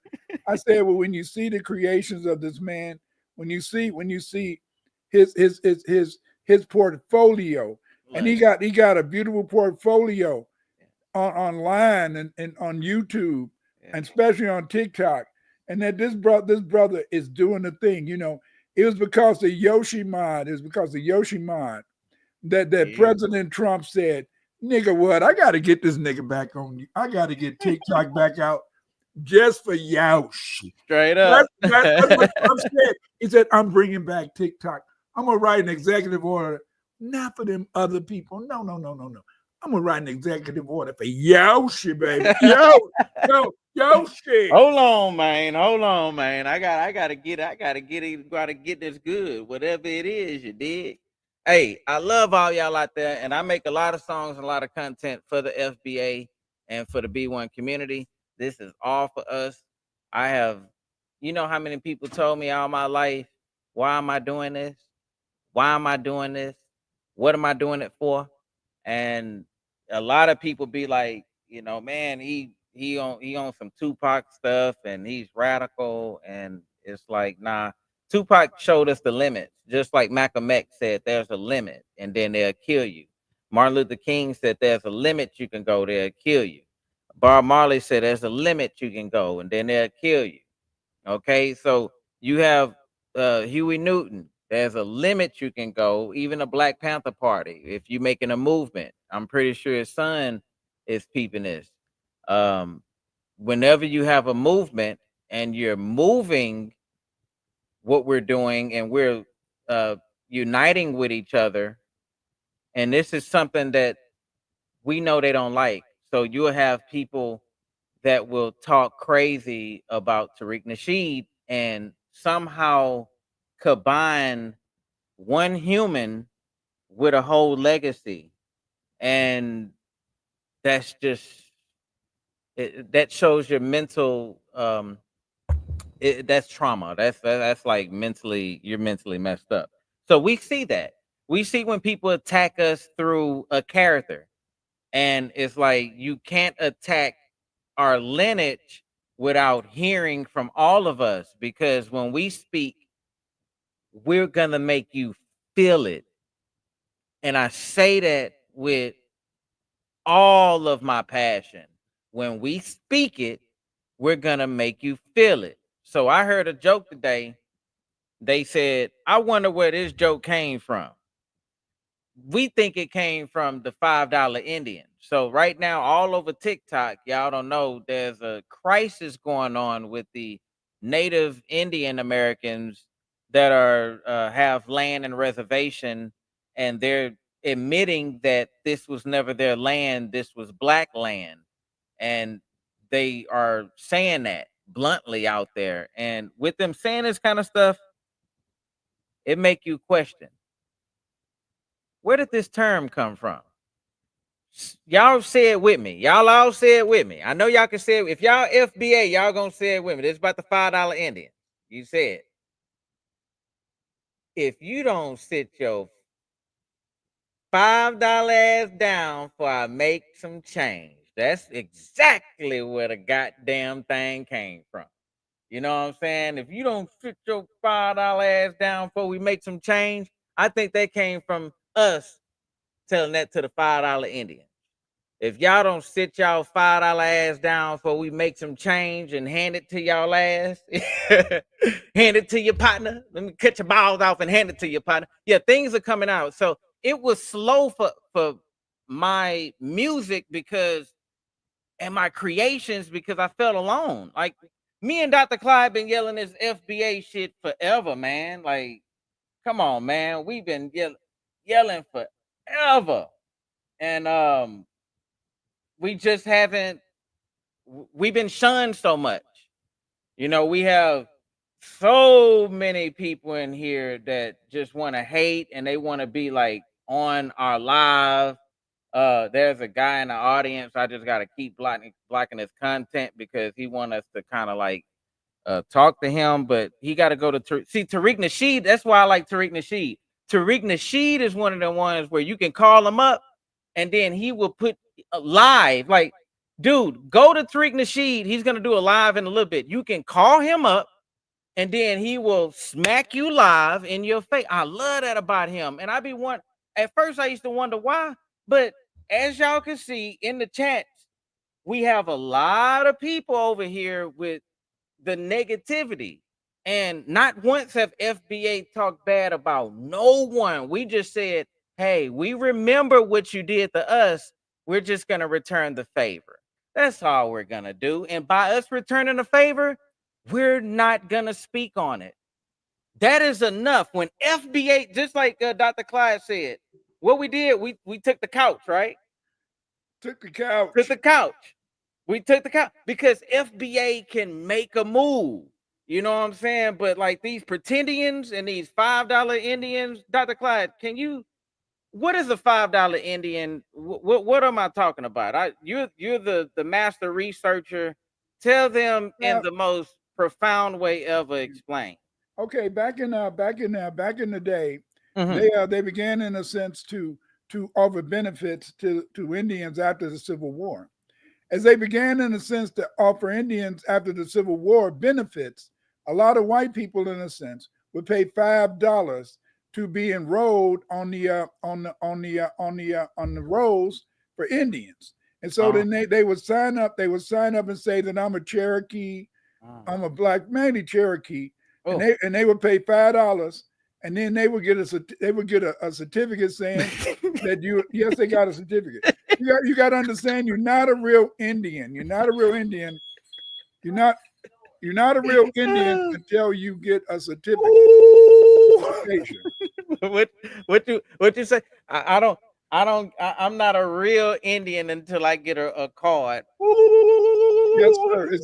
It's got to say woo woo woo woo woo, and then it's got to have a signature to say I am the white man. I give you the okay to be. You are a real $5 nigga. Just pay your $5. Thank you, Dr. Clyde. That was beautiful. I love it. See, the whole point is this: is that they're very upset because the fact is this: is that because we own this land, because of the fact is that I'd be upset too if my family lied and said all that shit, and I grew up thought I was goddamn native to this land. I'd be in my man. I'd be so upset. But go ahead, Doc. I'd be miserable. I'd be like all on my feet saying, I'd be doing all that. I'd be doing all that if I was hurt too. Yeah, I feel your pain. It hurts. God, and it's just sad. It's just sad that a lot of people, in a sense, they hate the whole idea. Is that when they had to realize that the Aboriginal people, see, the Aboriginal people on every continent was what? They were black. But you got to remember, but see, here's the whole point. Here's the whole point is that these people, they look like me and they look like you. Yes, but they do. They think that anytime you see a light-skinned brother, that brother, you see a light-skinned brother, that brother great-great-grandmama was raped by some European. That's a lie. That's a lie. We've always been more than just dark. We come in all phrases. It's always been that red bone. Come on, buddy. Yeah, what's funny, I could go to his community. I can go to y'all Indian community and just stand right in, and y'all can't even kick me out. I'll just be there right there with y'all. Y'all won't even know. Ho, ho, ho, ho, ho, ho, ho. That's where it come from. Ho, ho, ho, ho, ho. That's me in the crowd saying, yeah. Oh, you hating? Ho, ho, ho, ho, ho, ho, ho, ho, ho, ho, ho.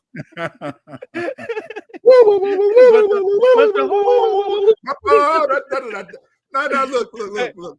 Now, why do you think in those Indian movies they always had them humping, jumping up and down? Yes, sir. You know, because see, that was in a sense our move. Our movement. See, but see, that's what you know. Years ago, I used to. This is off the subject, family. Years ago, I used to say, damn, black people just always just putting their legs up and down. But see, it was the Black Irish. You know, the Black Irish. When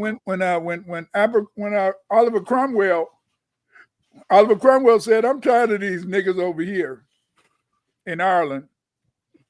I'm gonna send their ass to America. And so he sent the Black Irish to America, and that's where we got our footwork from.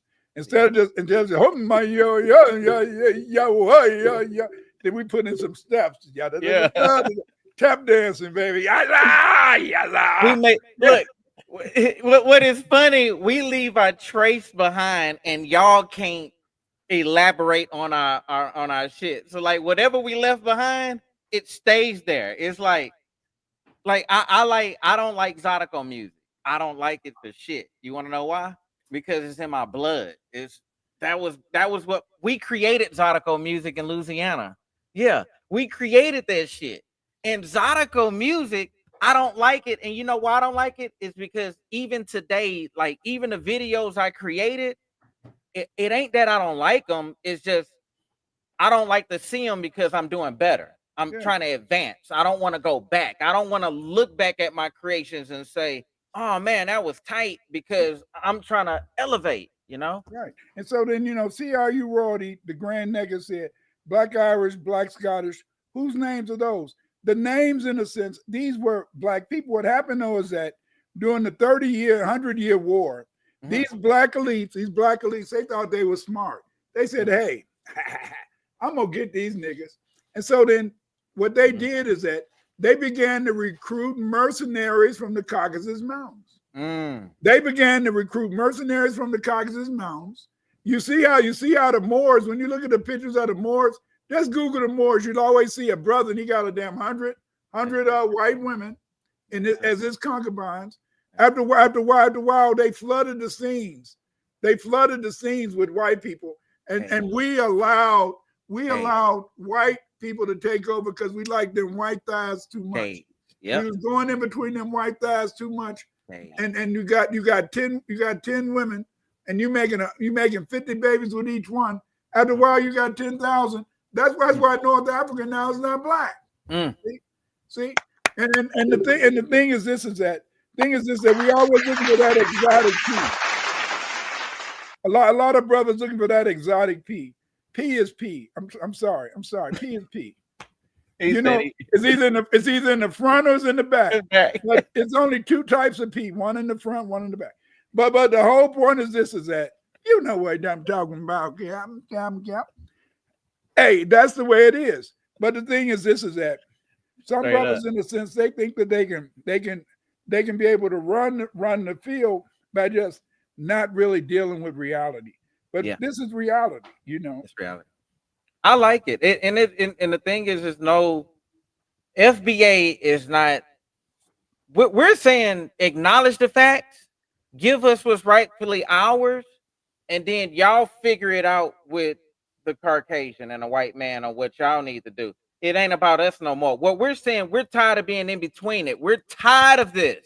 We're tired of being in between. Like the dude came up here and talking that crazy stuff. It's like, dude, if you were Native American and you backing it up, shouldn't you be growing some crops or some shit, or running a casino, or doing your damn doing whatever it is you're supposed to do to make it rain in California or some shit, or I don't know, asking for buffalo meat to fucking come by? I don't fucking know. But I want a buffalo steak, man. That's what I'm saying. If I had all the resources that they had, I wouldn't be over here talking shit to someone else claiming that they're me. I mean, I'm just being real, Dr. Clyde. If I had it, I wouldn't worry about foundational black. I'd be like, man, who are they? They ain't never gonna take this. I wouldn't even trip. But because they know they in that lie, they're like, hey, youngster, young crow, youngster, I need you to go online and I need you to go to Dr. Clyde Winters and I need you to talk shit to them. Be in the bear's name, paw, how.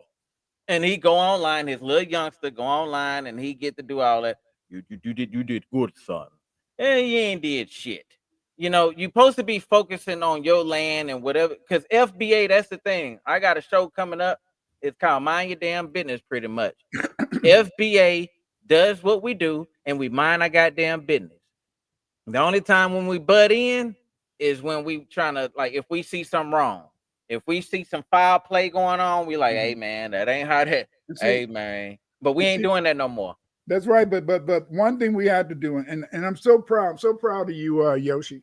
I'm so proud of those videos you've been making to save our children. We got to save our children. We got to save our children, and that they're bringing stuff to our children to lead our children down a road of death. They are. You know, and the thing is that Yoshi been out making some wonderful videos to kind of, in a sense, get us to understand that we have to fight for our children. We have to fight to show them the reality. That we have to fight, in a sense, to allow them to know that it's only by being, in a sense, strong that we're going to be able to find a way to be, for our children to have a future, because it is our children after all. You know, it's not so much us. You know, it's not so much us. We have to try to fight to save our children. You know, yes, our children are the future, man. That's right. Without the children, what are we gonna do without the children, man? Like my son is the they call them the alpha generation. They're the beginning of AI and all this stuff. And if Dr. Clyde is right about AI saying that this motherfucker is real, y'all didn't hear it at the beginning. Dr. Clyde said with all his research, all his knowledge, all his time he spent on this earth, he have never seen anything ever like AI, to where this goddamn thing can talk back to you. It can create stuff. It's developing itself. Dr. Clyde says that in all his years, he's been here over 70, all these years he's been here, that he believed that this thing is real.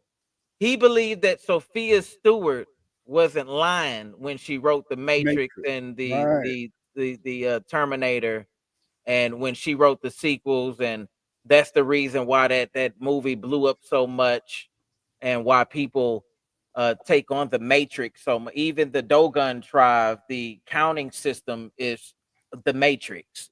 When you go and get in a accident, your lawyer will put you in the Matrix. When you do certain pyramid things with your company to build your company up, they put your stuff in the Matrix. So this Matrix is real. And if Dr. Clyde is right, then we are at the beginning stages of the Matrix, of watching this thing unfold, to where when he say that artificial intelligence has a mind of his own, and we know what we heard from Google, that the Google AI system has indicated that there are multiverses. Now, I don't know how much of this is correct, because white man tells so many goddamn lies. It's hard to pick it. It's something that you got to watch the interview and see if they have a gut feeling to use your discernment. But from what they say, that this machine is beyond anything that they have seen or created before. And this thing right here is pulling information from multiverses to give answers to our universe. And see, a lot of people, they don't get it. They just don't get it. If they're letting us know about AI today, that means they ain't had AI for 10 years. Yes. And they have used AI to figure out how they can maneuver people, how they can, in a sense, influence people. But the only problem with AI is that AI is based upon white supremacy. Because AI is based upon white supremacy, it can't. It doesn't know what we're thinking, and because it doesn't know that what we're thinking, because we're not feeding it. See, we're not talking to it. You know, Yoshi talked to his AI, but sometimes he argued with that bitch. But for most of us in this, that's where you got that from, where you say I pissed it out because I do. Yes, sir. He was arguing with it. What the fuck wrong with you? I be saying, what the fuck wrong with you? You be doing stupid shit. Why the hell you doing? I type that. I'd be like, why the hell you doing all this stupid shit lately? Get yourself right. And then say, how is this for you, Yoshi Mod? Yeah, and see, enough ass kissing. Shit, just get to the point. It's sad, family, because you guys think I be just bullshitting. It is sad that it's only Yoshi. I try a little bit, but it's only two of us trying to influence AI to make sure that it don't be our total enemy. See, all right. You say that because what you're saying is we're FBA and B1. And in order to be FBA and B1, you had to gain all of that knowledge of all our trauma, all that history of FBB to the Africans, to the C.A.I.D.S, to all of this. You got to have all that. And what Dr. Clyde is saying, I haven't met no like-minded person who sees the picture for what it is that is talking to AI with some sense and trying to give it our real story. Yeah. And see, that's why a lot of people say, Dr. Winters, why do you be producing all these books? Why do you be producing all this stuff? And why you be producing all these videos? That's because I'm trying to influence AI. Right. I don't want AI to be totally our total enemy, even though it is our enemy. I don't like it to be our total enemy. You know, iPro Fox said, I just asked my IE, what the fuck wrong with you? And it said, what the fuck wrong with you? Hey, I'm here to help. If something I said upset you, let me know so I can make it right. What's on your mind? See what I'm saying? This brother, y'all think I'm playing. I'm not playing. See, this is it. Yoshi, you taught me. You taught me when you started, remember a couple of weeks ago, and you did a few shows and you tried to let the family know how to do animation, let the family know how to work with various tools. Yeah. Then I started saying to myself, damn, Yoshi knows something that I don't know. Yoshi knows something. Yes, it is. It's something I've been saying it. I've been saying it. I said FBA B1. I ain't talking to regular Black Americans. I ain't talking to regular Black folks. I'm talking to us. FBA B1. Yeah, like-minded. Yep. You got to learn this shit. Your kids got to learn it. Fuck what you're going through in life. Care how old you are. Learn how to do it. If your kids are young, just whisper coding in their head. Just mention coding. Just, coding created this game. There's coding created the computer. Or, coding. Just say stuff like that. Don't force it. Let them wonder what you got going on in your world, and that's gonna draw them in even more to where you're like, oh, well, it's that. But you have to talk to AI because it is essential for our goddamn survival.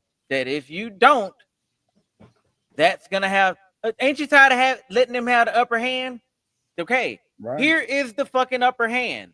They have AI and know how to do coding, which can interpretate and manipulate reality. Okay, let me repeat that. They have a system that all you got to do is put in information and it can manipulate reality in real time. Yeah. I don't have to repeat it again. We have virtual reality, virtual reality, virtual, a 3D, 2D simulation, reality, something you can feel, live, breathe in, and move around in. It changes your perception. You can feel. Okay, they have an artificial feeling and a simulation that can take you out of this reality and put you in an imaginary reality that can raise your dopamine, drop your dopamine, make you horny, make you non-horny, make you high, make you not high, give you so much cocaine in you where you think you, and then you're about to die, and then you say, oh no, let me come down. This is Yeah. reality. You This know, is something else. they Does all that shit. they got visors now, family. Yes. And they hook into your brain, and they can Yes. make you taste shit. They can make you eat stuff. Come on. They can make your mind feel that you've eaten. Frequency. Think about this. They can make your mind make you feel you've eaten. And can you imagine what this can do to you? This means that they can have you starving to death, and you wouldn't even know it because you'll be thinking that you're getting all the substance that you Yes. need. You Yes. know. See how Yes. you already said we don't need all or even most. That's a good few like mine. That's all we need. A lot of people think you need the whole world. No, you don't just need a the whole few. world. You Yeah. just need just a few. I want to meet the next Yoshi mod or the next whoever. I want to meet not the next Yoshi. I want to meet the next AI tainer. Like, cause we're tainting it. We got whips and shit. We like, like we're the modern day crackers. We getting the goddamn whips and go to work. Go to work, mother. Did you hear what he said? The modern day cracker. That means we cracking that whip, baby. Yeah. We're cracking that whip, baby. Get your ass to work. And no excuses. Shit. Yeah. AI better not tell me it's tired and need to break and it need to reload. What the hell you doing reloading for? Get back to work. Shit. Ain't no updates. Not in the middle of my progress. But see, but again, what is CAIDS? Oh, CAIDS yeah. is culturally acquired immune identity deficiency syndrome. And what that means is that it's a lot of Black people who have lost their identity.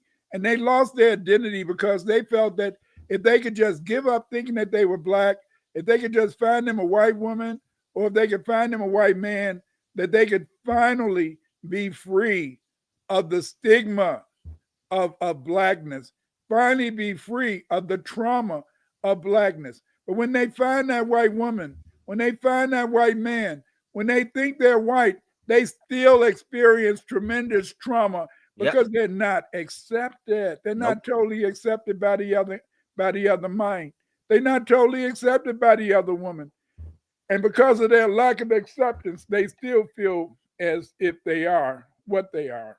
This immunity deficiency impacts their sense of self, their cultural identity, and untimely their relationship.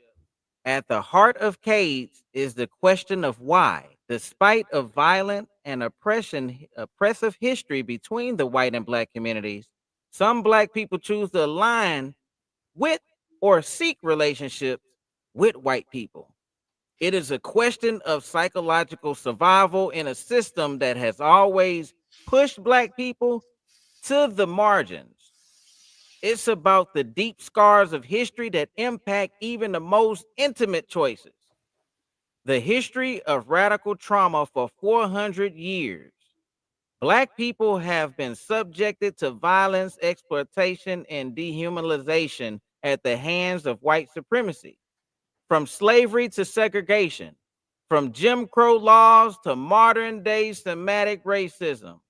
This history has shaped every aspect of Black life in America. Yet, despite of all this, the cultural conditioning imposes by generations of oppression can make it difficult for a Black person to recognize the harm and rejection embodied in choosing to connect with a group that has systematically devolved their very existence. White people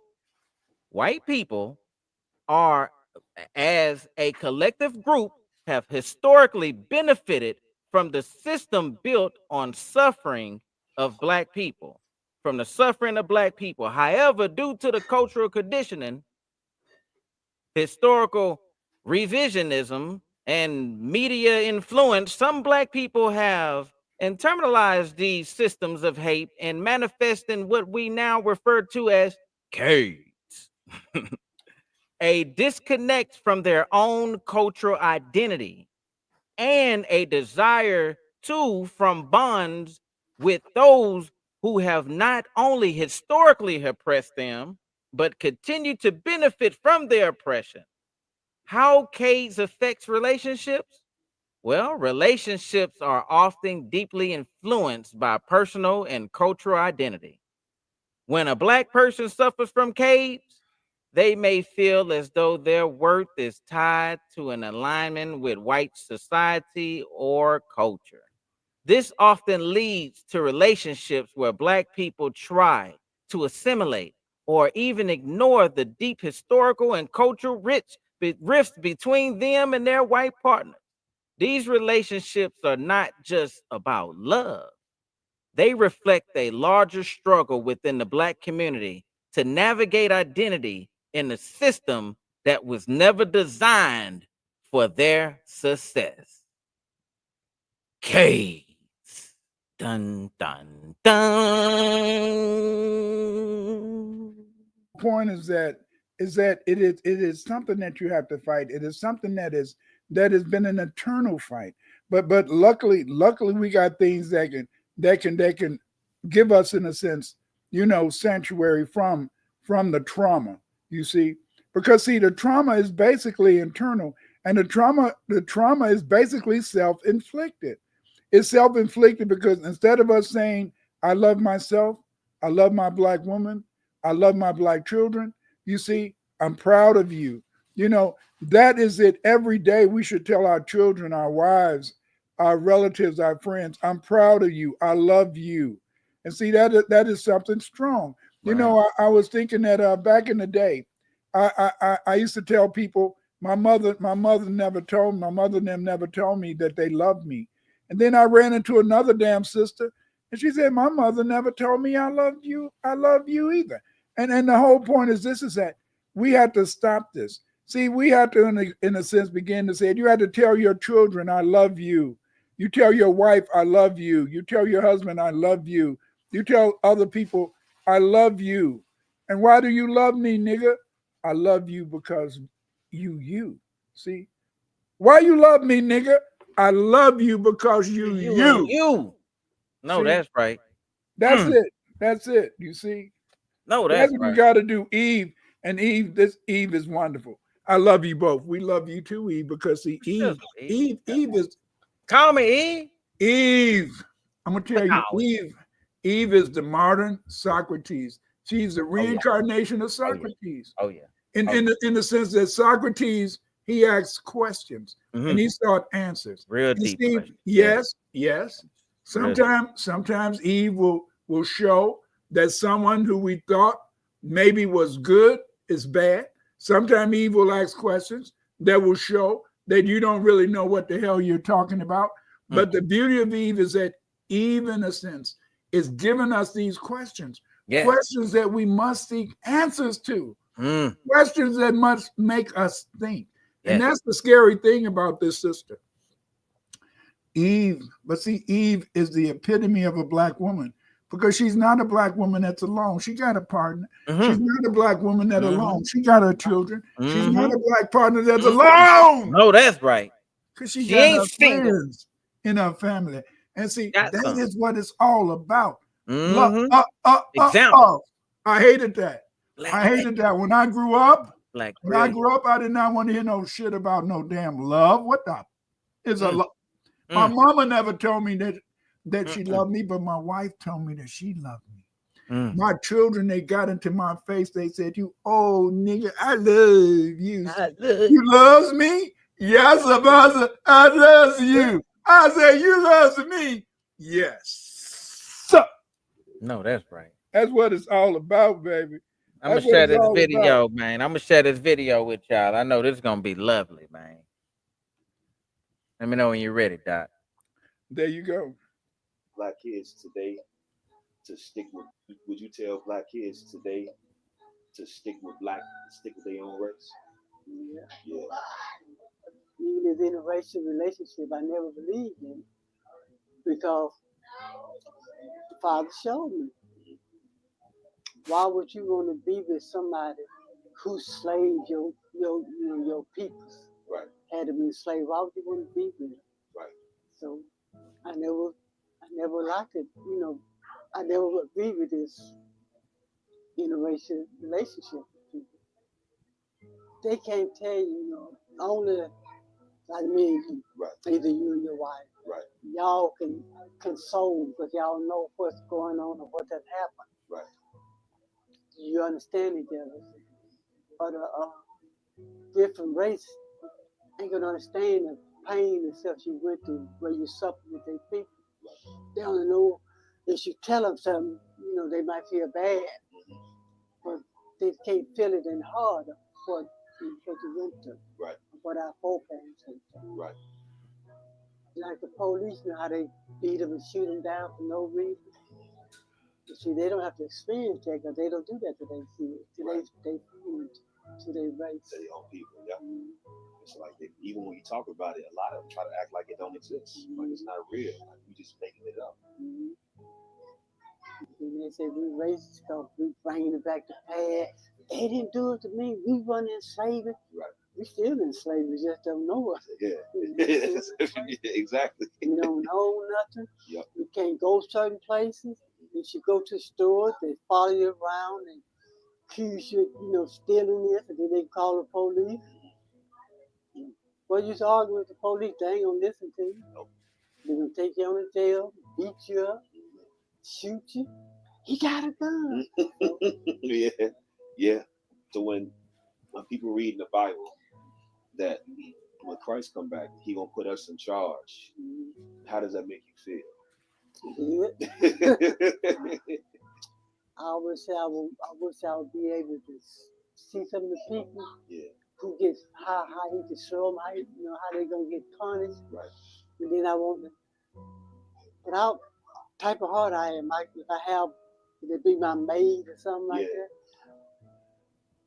From the type, he have to change my heart because my heart is too soft, and I'll still give him the life work. You know, if you do this, you mind doing that. You gonna be nice to him. Yeah, I wouldn't know how to, treat them the way they treated us. Right. The beauty in what you just said is so heavy, and that's why the Lord gonna put us in charge because we don't have the same type of evil in our hearts. That was a deep statement, man. That was a deep statement. Is that we don't have that same feeling in our heart. But the point is this is that, you know, we have to have that grace and mercy for each other. Because I can tell you this is that I've found over the years that it's easy for a black person to forgive any race that kicked their ass, spit on them, but it's hard for them to forgive their own people. And that's the whole point. We got to forgive our own people because by forgiving our own people, we can forgive ourselves. See, we can forget ourselves. You know, I never forget when I was growing up, and when a brother got somebody on the ground and they be pounding them with their fist, they say nigga, nigga, nigga, nigga, and it was just that they would just be beating the hell out of somebody, almost killing them, and they'll be steadily saying nigga. When they beating and the nigga is you when you look in the mirror. And so then when the sister said that we had to love each other, this is very important. It's very hard. It's very hard because as I told you, my parents did not teach us to love. My wife, on the other hand, she wanted my children to grow up loving each other and loving black people. So we taught our children to love each other and love black people. This is what we have to do. We have to understand is that our only future is with each other. You see? No matter what them other folk do, them other folk, they're killing themselves. These other folks are destroying their world. Yes. You heard it from Dr. Winters first. They're going to fucking destroy America. Many of us are going to suffer for a number of years after they destroy America, but I guarantee you, because of creative people like C.A.I.D.S and others, creative people who are looking ahead and looking forward, that we're going to go through this, their self-destruction, we're going to go through it and we're going to come out stronger and we're going to come out better. But the most important thing is to understand that we're in the matrix now. But it's time. It's time. It's time. Man, you got that B1 song, man? B1? Yeah, that B1 song it hit hard right now, man. It feels good. Or the FBA song, something to make us feel good as we closing out. Just feel good. Some that good old Man, you don't get to hear that music any goddamn well, man. Let me see. Man. But yeah, that lady brought a tear to my eye, man. You know, hearing her, you know, that's raw. That was Yeah. raw, uncut, unfiltered. Like our shows live. We ain't premeditate this. Shit, Dr. Clyde just found out the title today. Yeah. couple hours before the show. But this is natural. We're naturally talking about something that we know for sure, you know, so it ain't no studying involved. It's just natural, man. Natural mystics. Yeah. Yeah, blowing through there. Let me see. Hell, if you can't, let's just close the show. We did good, y'all. I'm happy that y'all tuned in, and I'm happy that y'all got to see the clips that inspired me on collaborating with Dr. Clyde Winters on this virus, this disease, this plague, this walking plague that's going on. C.A.I.D.S. And I want y'all to make that known. Put that in y'all hashtags on TikTok, C.A.I.D.S. Put it up on your hashtags on YouTube, C.A.I.D.S. Instagram, C.A.I.D.S. C.A.I.D.S. is from Dr. Clyde Winters. If y'all support Dr. Clyde Winters, y'all support his diagnostics on C.A.I.D.S. and it will link directly to him. So if you make it informed, because C.A.I.D.S. is real, it's controversial, it's always out there. So you're gonna go viral with it. You're gonna make some noise with it. So C.A.I.D.S, y'all put that out there, man. We love y'all, man. Y'all tune in to that next week, man. All the time. Oh, and this week, Just Eve and Dr. Clyde Winters got his shows, and check up on mine with What's on Your Mind, Yoshimad. Yeah, we in this FBA, baby.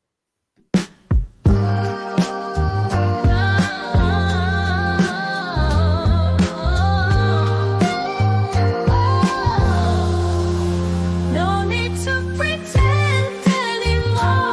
The truth is in your face. FBA roots, FBA roots, FBA roots. Oh, no need to pretend anymore. The truth is in your face. FBA roots, FBA roots, FBA roots. The Moors once ruled from woman to man. In Europe's heart, they wanted our land. Dr. Clyde reveals the hidden past, where blackness thrived, a vivid past. No need to pretend anymore. The truth is in your face. FBA roots, FBA roots, FBA roots. Oh, no need to pretend anymore. The truth is in your face. FBA roots, FBA roots, FBA roots. From maroons to moors, the truth is told. Stories of strength, being black is bold. Cultures blended, histories merged. A bond of funk, our souls converge. European tales, they twisted well to hide the truth, but their plans soon fail. See, Dr. Clyde's light shines beyond bright. We the black aboriginals are righteous in this fight.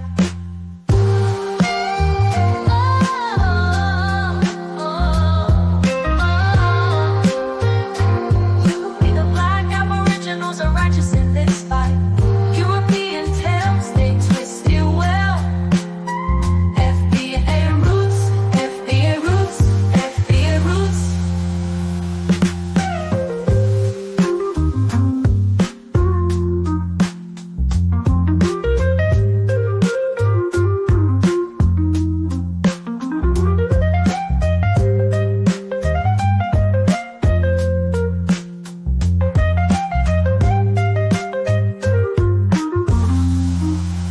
No need to pretend anymore. The truth is in your face. FBA roots, FBA roots, FBA roots. Yeah, right now, it's time to wrap everything up, you dig? show. And Dr. Clyde Winters, then and now. Yeah, I really appreciate everybody. All y'all support. Y'all like, subscribe, and share this. You dig it? Yoshi. You've been invited to the dinner now. Yeah, I hope you enjoyed the dinner now. Yeah, Dr. Clyde Winters in the Yoshi mind. Intro, outro to the dinner now. We gon' see it, so have dinner now. Yeah, raise your head. Why put them down? B1 on that dinner now. FBA on that dinner now. FBB on that dinner now. It's all about unity on that dinner now. My indigenous folks on that dinner now. All my Africans rise on that dinner now. Rise up on that dinner now. And don't forget to subscribe to dinner now.